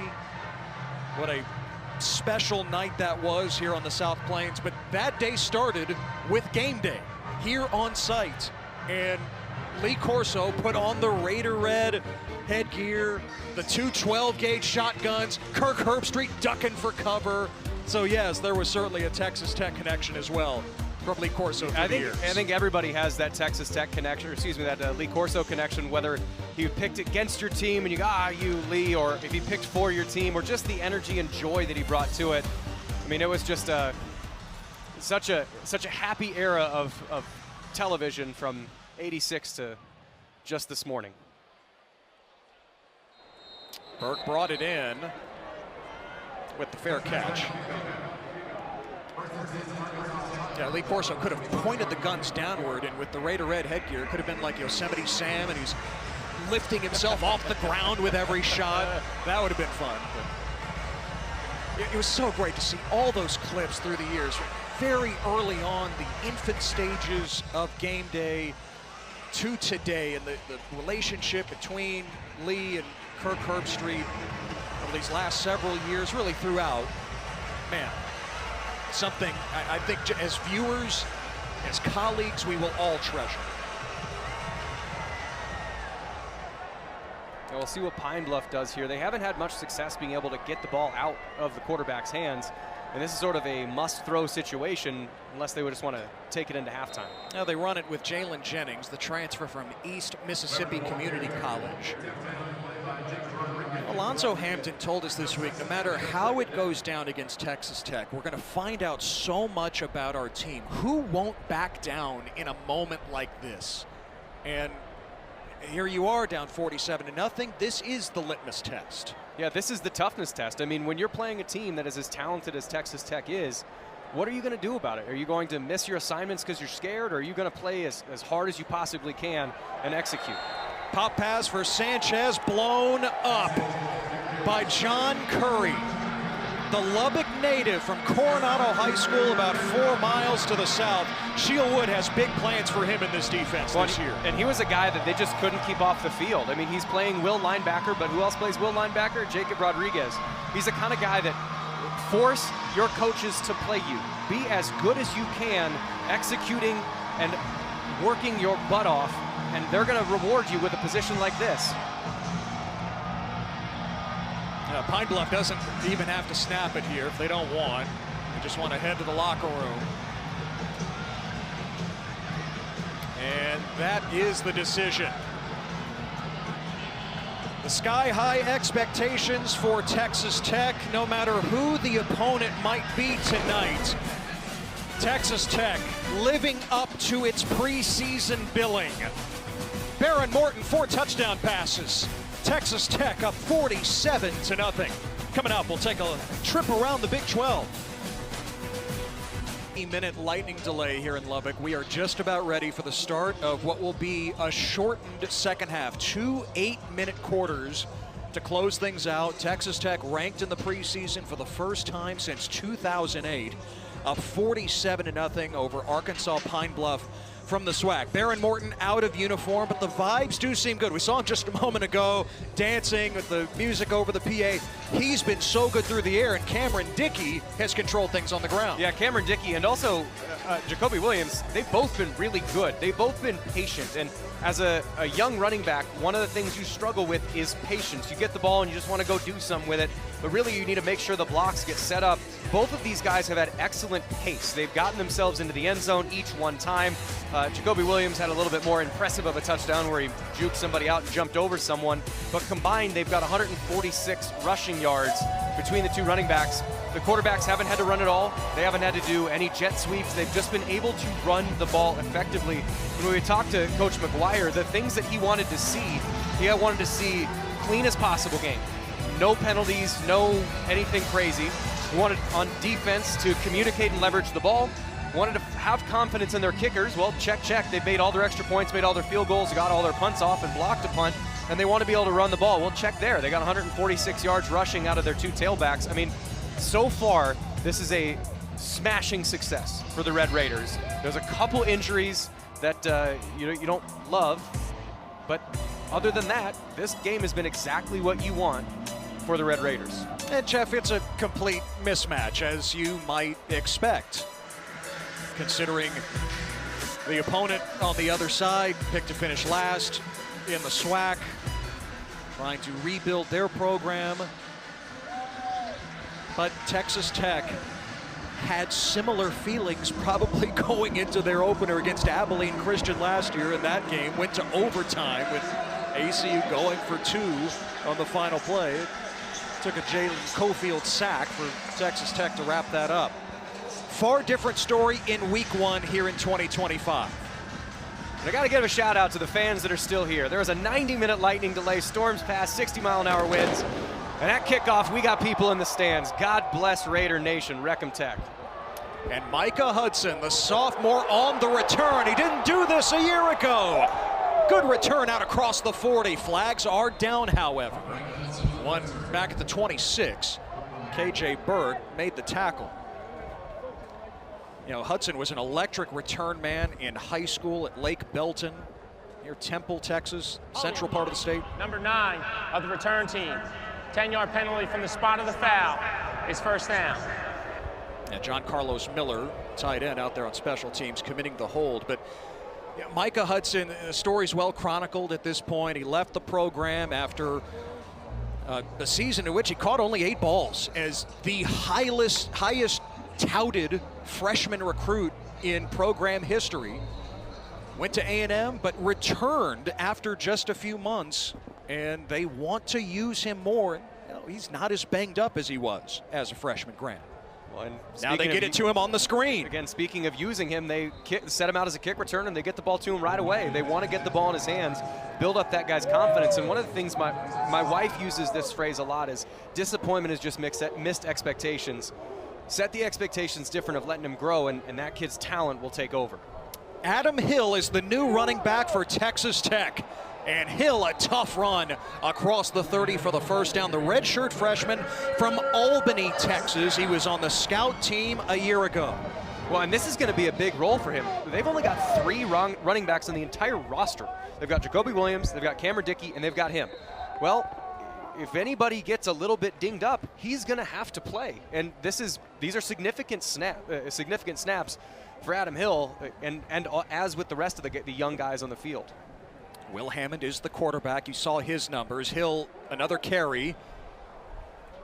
And Hill's across the 35. He won back-to-back state titles in high school. He was a starting running back and linebacker. And also, Jeff, a 2-time state champion in the 300-meter hurdles. That's a tough man's race. The 300 hurdles is not one you enter with the faint of heart. That is a leg burn like none other. So that's a tough guy. Great pad leverage so far in his first couple runs. Hammond throwing this time. Escaping. And Hammond showing off the wheels. The sea parts for Will Hammond. It's a touchdown.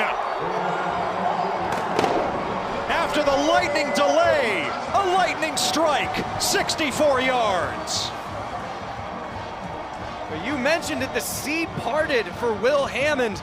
This is just a little, all it is a scramble, and it's zone coverage. So everybody's eyes are on him, but they were spread so far, they didn't expect Will Hammond to have the wheels that he does. The safeties were split, it's middle open. You get past the linebacker level, you outrun some safeties, you get yourself into the end zone, young man. That was a tremendous explosive play.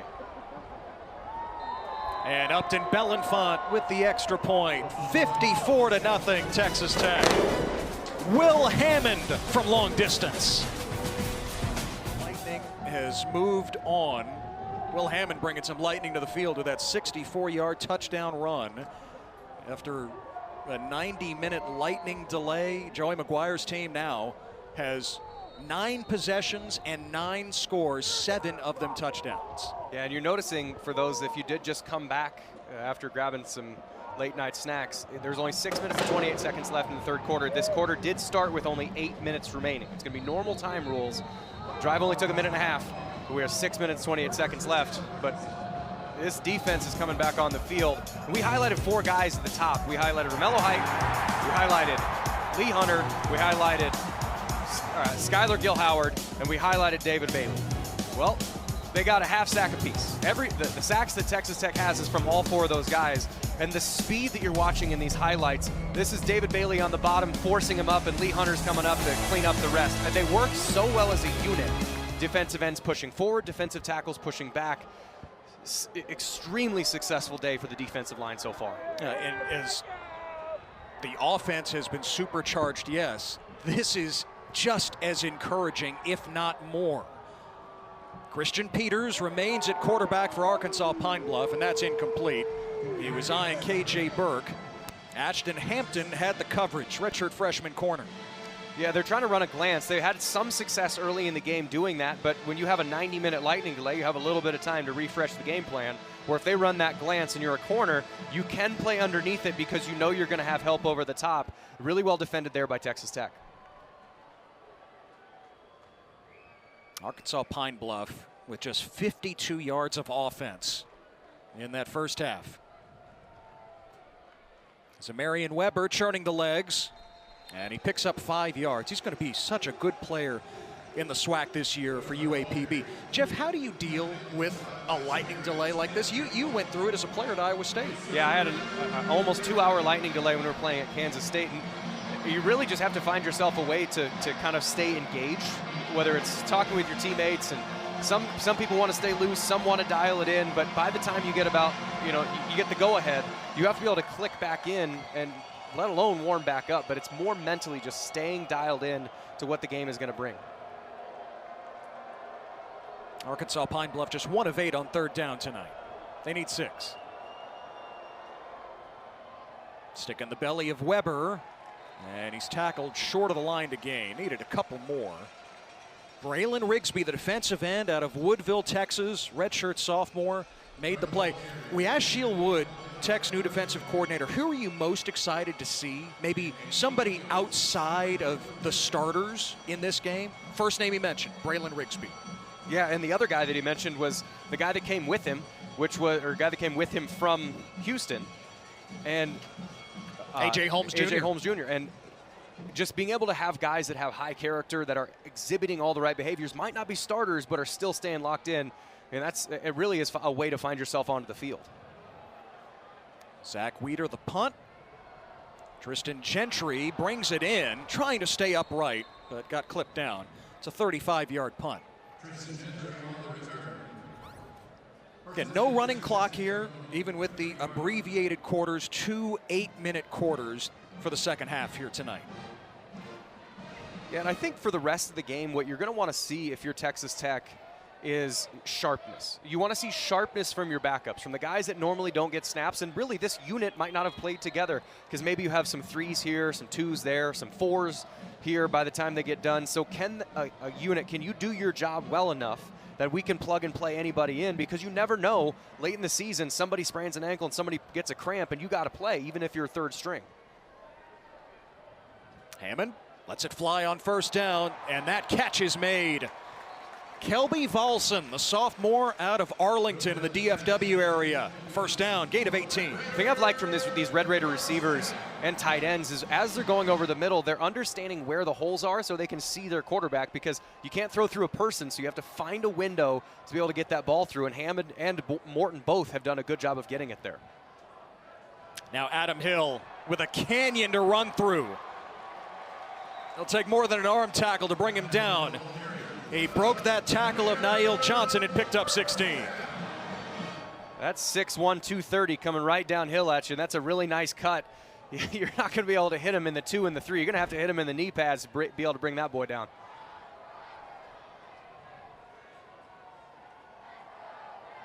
Free play. Pine Bluff jumped. Hammond to the air. And the catch, the first of Leighton Stone's career. Near the 15-yard line, Stone, the true freshman from Lubbock. Flag is down, should be offsides against Pine Bluff. Looked like Keon Green jumped early. Offside, defense number 90. That penalty is declined. Result of the play, first down. Yeah, when we say free play, I mean, that everyone thinks of Aaron Rodgers when they do that, is if you draw them off sides and they're in the neutral zone at the snap, you throw an interception, they return it back for a touchdown, you have the choice of taking the penalty. So there's no downside. Just huck it down the field. And they actually converted that vertical route to a comeback. That's really high-level football from these backups. Now Hill plowing ahead inside the 10. Down to the 9-yard line. Yeah, so Hill out there, Leighton Stone, first action of his young career making that catch. Leighton Stone, the son of Tom Stone, the winningest coach in Texas Tech women's soccer history. Stone was a star just across the way at Friendship High School.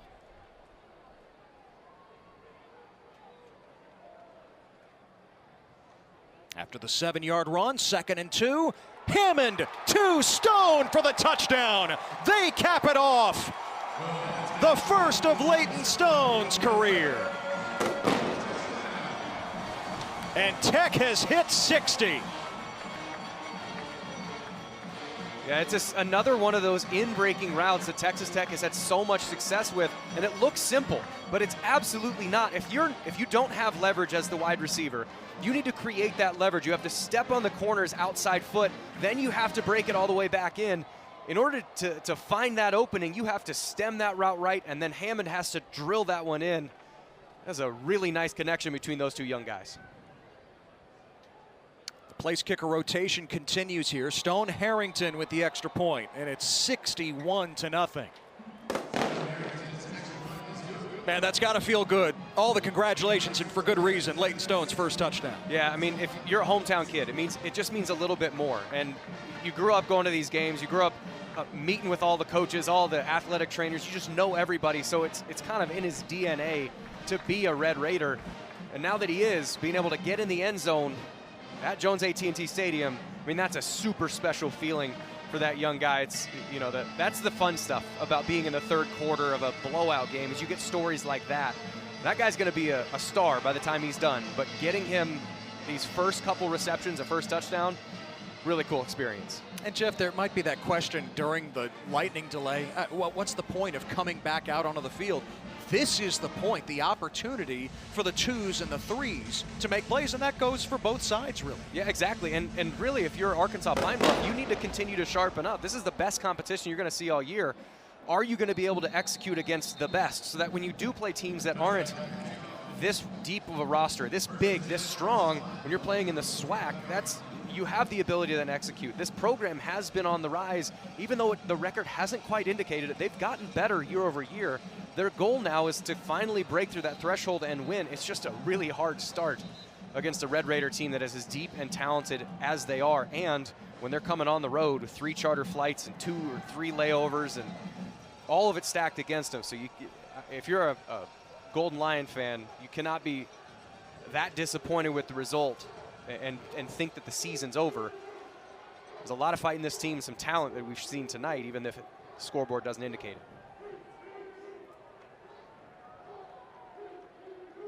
Weber trying to bounce it, stepping out of a tackle. And Weber with a nice run. Close to the first down marker. He broke the tackle of A.J. McCarty.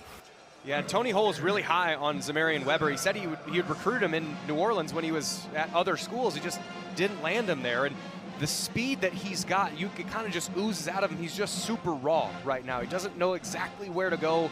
Doesn't know exactly what timing things are going to hit, but as he learns that, he's going to be a terrific player in the SWAC with B.J. Curry there in the backfield. Weber again on 2nd and 2, and he's got the first down to the 39. You know, Weber, Tony Hull recruited him to Louisiana Monroe. He came late to a camp there at Monroe, didn't have cleats, and Tony Hull thought, is he just wasting our time? He runs a 4.38 40-yard dash. In flats. In flats. And Tony Hull says, okay, maybe we do have something here. This kid can do it. This kid can do it. He's just learning football now. He's a great athlete. You can then just teach him how to play the game and then just let that raw talent go. Oh, Peters, a sidestep against McCarty, and the catch is made. It's Ellis Stewart, a true freshman that the coaches are really high on. They think they have a gem in him. Stewart with a big gain into Texas Tech territory. Well, this is a really nice play there by Peters. We're avoiding the rush and being able to throw. When you talk about off platform, you always want your shoulders facing down the field. His shoulders are facing a sideline, still had the arm talent to get that ball. 21-yard pickup. Peters is brought down. Amir Washington, who had a standout bowl game for Texas Tech a couple of years ago, making the play. And this is now the furthest that Arkansas Pine Bluff has advanced into Tech territory tonight. And really, a lot of football can be explained by the phrase, don't make a bad play worse. You know, if it's not there, don't try and make that into a pass attempt. It's a 1-yard gain. That's way better than throwing an interception, so it's a nice job. The play protection fell apart. Don't make a bad play worse. Good job there by minimizing the mistake. Trying to set up the screen for Sanchez. It's off his hands. I mean, this is a part of the growing pains for Christian Peters. Yes, he's a fifth-year senior at quarterback. He's also never played at the Division I level before, coming from D2 Shaw University. Yeah, and he's always had, I presume, he's always had more time than he's had tonight. And so you're not used to the clock being so fast. You know, I'm an avid but average golfer. Imagine if you didn't have someone put the ball on the ground and then just held a baseball bat behind your head and said, if you don't hit this in 2 seconds, I'm going to hit you with this. That's what playing quarterback is like. And that clock just gets faster and faster the better talent you play. It's kind of how it feels when I get out on the course. It's neither here nor there. 3rd and 9, Peters. Oh, the shovel pass to Weber for the first down. And Weber still going inside the 25. Nice improvisation there. Malik Escara pushed him out. Boy, the clock didn't start there, and it continues to run now under a minute in the 3rd. I believe they rectified that clock, but that type of play, that looks like a guy who wore 15 here a while ago. You know, it's a shovel pass, get the ball to an open receiver on an outlet when you're under pressure, let them make a play. It's a nice play there by Peters. Good drive for him. That went for 19. Now Weber up the gut to the 15. So back to the shovel pass. Again, clock did not start here on the snap. Yeah, I think they did rectify it. The player went out of bounds on a first down. They did let it run to get caught up. So it ultimately, I believe, did get rectified. As you can see it moving once he went out of bounds. But I like that play as we're just about to head to the end of the 3rd quarter. But I like that play. I like the drive. UAPB actually looks like they're playing offense now. It's taken a while. It's taken all night, and it's taken a weather delay. All eyes on that bracket this year. The expectations are Big 12 title, college football playoff spot, ranked 23rd in the country to open the season, up 61-0 as we start the 4th quarter from Lubbock. Ted Emmerich, Jeff Woody, our entire crew. Again, 8-minute quarters here in the 2nd half after the 90-minute lightning delay at halftime. And Christian Peters has been under pressure all night long, has to throw it away with A.J. McCarty breathing down his neck. Yeah, but don't make a bad play worse. You escape the pressure, you know that nothing's going to happen. Throw the ball into the first row of the stands, you reset and do the down. The more you try and make something bad into something good, 9 times out of 10 it turns into something worse. And every once in a while you might make a great play, but you have to realize to play within the system and understand what your game is actually involved with. Peters has had a really nice job on this drive, making plays when they're there and throwing it away when they're not. 3rd and 4. The pop pass to Bryant Sanchez, the true freshman, fastest player on the team. And Sanchez is twirled down near the marker. Looks like he's just short. Peyton Morgan and Wesley Smith collaborate. It's 4th down. A really good job there putting his shoulder down and trying to get there, but he's still about a yard short. And with how the running game has gone for UAPB so far, this is far from a guarantee to get that yard.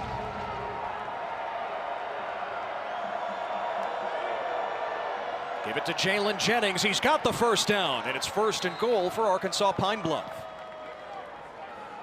The combination blocks finally made their way up to the 2nd level on a 4th and 1, meaning the offensive linemen were able to get both the defensive linemen handled and up to the linebackers.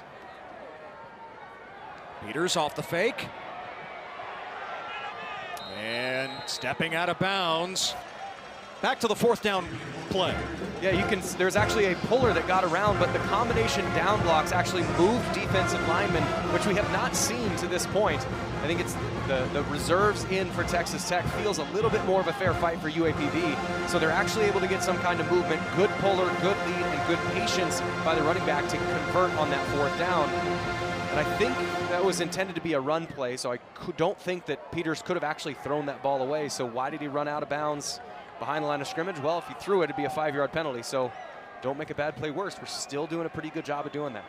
Now 2nd and goal. This has been by far the best drive of the night for Arkansas Pine Bluff. Play clock was about to expire, and a timeout for the Golden Lions. That's been an issue here tonight in the season opener on the road. Jeff, you brought it up before, and you see the green dot on Christian Peters' helmet. For the first time, Arkansas Pine Bluff, as an FCS school, allowed to use the helmet radio. It's been an issue getting plays in time with the combination of the radio and the signals. Of course, the radio cuts off with 15 seconds to go on the play clock. Shieldwood, he has built terrific defenses wherever he has been. Just look at the last 3 years at Troy, at Tulane, at Houston. Houston last year, yeah, they struggled first year under Willie Fritz. The defense was not the reason why. And Joey McGuire targeted Shieldwood immediately at the end of the season, and that's why he's now here in Lubbock. Yeah, he's here at Lubbock, and he's got a lot of toys to work with. And because of the defensive line depth that we've been highlighting, we asked him, what kind of things do you do differently now that you have this kind of talent? And he normally plays a 3 down front. You kind of flex a 4th guy in there. He said because you got Height and Bailey and Hunter and Gil Howard, he wants to play more 4 down, which they did today. And you can see they're in that 4 down or even front now. They bring a 5th. Peters the fade. And oh, what a catch! Ellis Stewart has it for the touchdown. The first touchdown of Ellis Stewart's career, and the first touchdown for the Golden Lions in 2025. Well, and this is an excellent pass. This is easily Peters' best drive. And the reason why it's an excellent pass is if you're not going to get a clean release right out of the gate, you're not going to beat your guy, you're not going to stack him, get on top of him, a back shoulder ball is actually easier to catch if you're a wide receiver. Don't put that ball in front of him when he has to run through a body. Put it on his back shoulder so he can drop off away from that corner. Excellent execution. That was a very nice drive by UAPB. All-SWAC kicker Trey Glimpf with the extra point. And by the way, Ellis Stewart beat a starting corner on that play in Amir Boyd, who had an interception earlier. Arkansas Pine Bluff on the board here in 2025. So Hampton's team was shut out by Arkansas in week 1 last year, 70-0. No shutout tonight in Lubbock, and yes, against a lot of backups for Texas Tech, but by far their best drive of the night. 12 plays, 75 yards. They had 60 yards of offense up to that point, Jeff. Yeah, and it was the best blocked drive. It was the best executed drive by the quarterback. It was the best running game they'd had. They actually followed blocks, were able to make players miss in the open field. I mean, that's what the offense you can expect to see from UAPB for the rest of the season.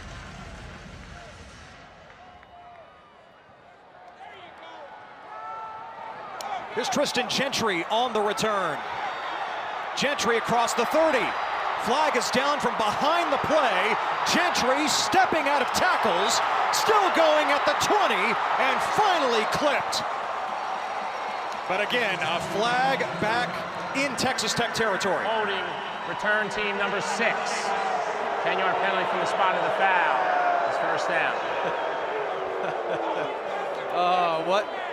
Nothing pops a balloon like a holding call on a big special teams play. And that's the second big return that they've had. Even though it was called back, there's going to be on the left side of your screen, there will be a hold, which kind of helps open everything up.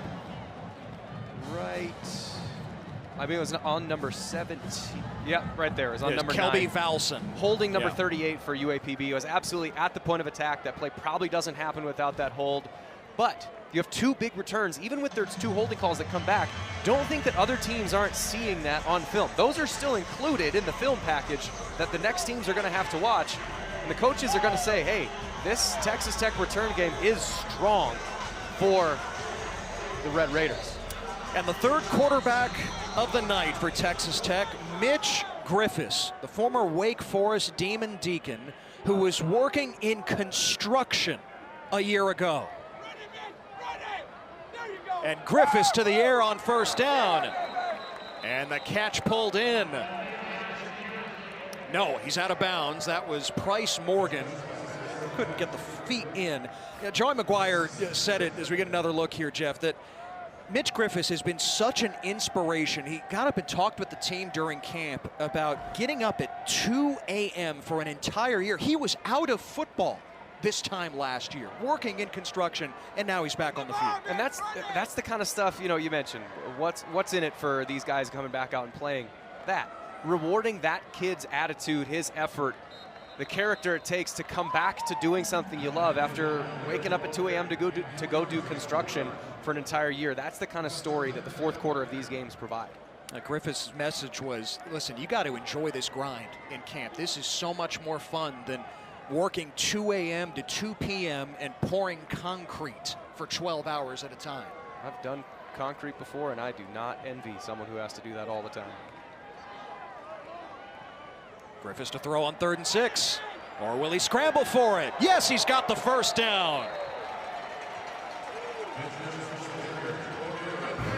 You think Mitch Griffiths is excited to be back on a college football field or what? You think he's excited? You think he understands the opportunity? He's probably not going to get a lot more of these opportunities for the rest of the year, knowing this is the show that he gets to have. Put on as much excitement as you can, but that's still, don't make a bad play worse. Nothing's open. Go scramble. Get the first down. Serve your team and what it needs.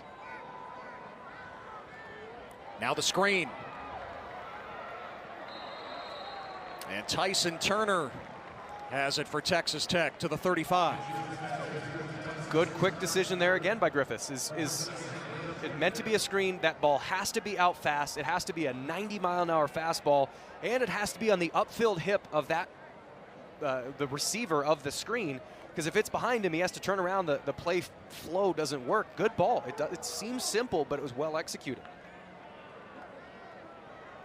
Off the pump, Griffiths taking a shot.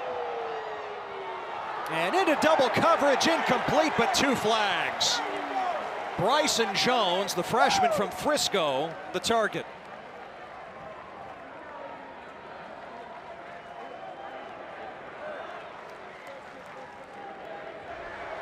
Pass interference, defense, number 21. 15-yard penalty from the previous spot, automatic first down.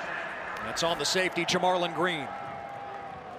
Yeah, and sometimes a ball is so bad that you can get away with that. I mean, that thing was underthrown by probably a solid 10 yards. But if you're a receiver, all is not lost. Go up and go back up towards that ball. If you're a young receiver that's watching it, if it's a duck, if it's short, go back through it, because the worst case scenario, you get a PI, still get 15 yards for your team. Now Adam Hill, lots of room to roam. And a first down inside the Pine Bluff 40. Kyle Knox brought him down. 13 yards.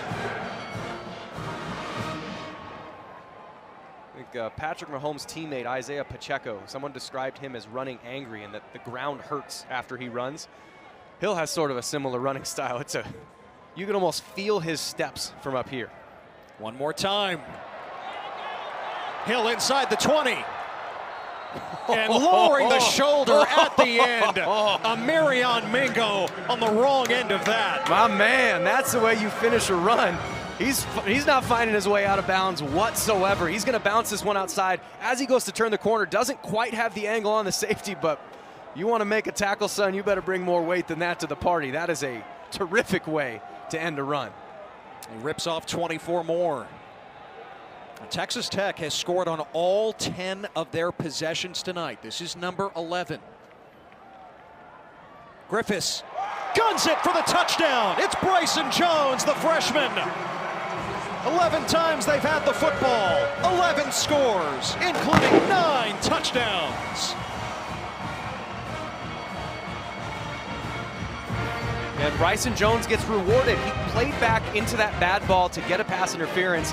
And as a reward, you get a glance route, which a glance route, it's just somewhere between a post and a slant. It's a little bit further where you're taking the angle a little bit shallower to give yourself a little bit deeper of a throw, but you're still putting the cornerback on your back. That glance route is one of the favorites of every outside wide receiver because you get a lot of opportunities like that. Oh, Belenfant doinked it. The extra point, no good. And that kicking competition continues for Texas Tech. Keep a watch on that. And keep a watch on Bryson Jones. Leighton Stone had his first touchdown earlier. Now it's Jones's turn. You are watching the Big 12 on ESPN. And yes, tonight it has turned into a little impromptu Big 12 after dark thanks to a 90-minute lightning delay that occupied halftime. Playing a shortened second half, couple of 8-minute quarters. Texas Tech up 67-7 over Arkansas Pine Bluff here in the season opener in Lubbock. Ted Emmerich, Jeff Woody, our entire crew.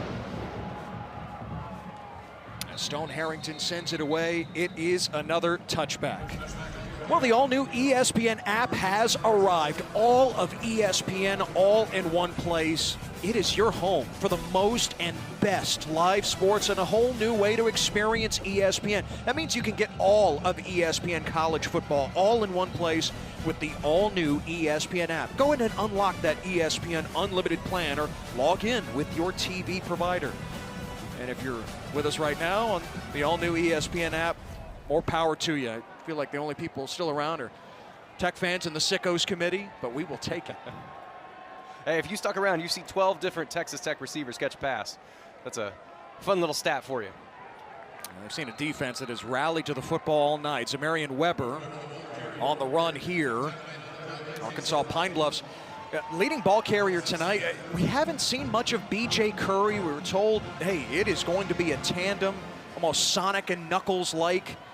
I think of David Montgomery, Jahmyr Gibbs with the Lions. That's how they imagined it, the SWAC level. But it's been really all Weber. Sanchez is brought down. Amir Boyd, who got beat for that touchdown on the last drive, making the tackle. Yeah, really nice job there triggering by Boyd. I think they just want to get him reps, want to get him as much in this system as they can to get him comfortable for when, I mean, you got big dogs coming down the road. I mean, this Texas Tech schedule, it's not unfavorable, but they've got 3 massive games throughout the season. It's at Utah, at Arizona State, and at Kansas State. You win 2 of those 3, you're probably in Arlington. You win 1 of those 3, it's a disappointing season. It's how big those games are. Boyd's gonna have to be good when you get to those games, so that's what these reps are for now. 3rd and 7. And Peters with a first down throw to Bryant Sanchez. Cross midfield, and that'll take us to the 2-minute timeout. 67-7, Texas Tech. There's 3 big rivalries on there, but as a Iowa State alum, the one in the top right-hand corner is big. But the Border War, Kansas, Missouri, that's a huge rivalry. Old Big 12, Old Big 8 rivalry. Yes. And the BYU SMU, that's the Dallas Metroplex. That's a big one for those guys too. So 3 big rivalry games in the Big 12 next week. A 2-minute timeout, flag down. Probably encroachment on the defensive side, unless they false start.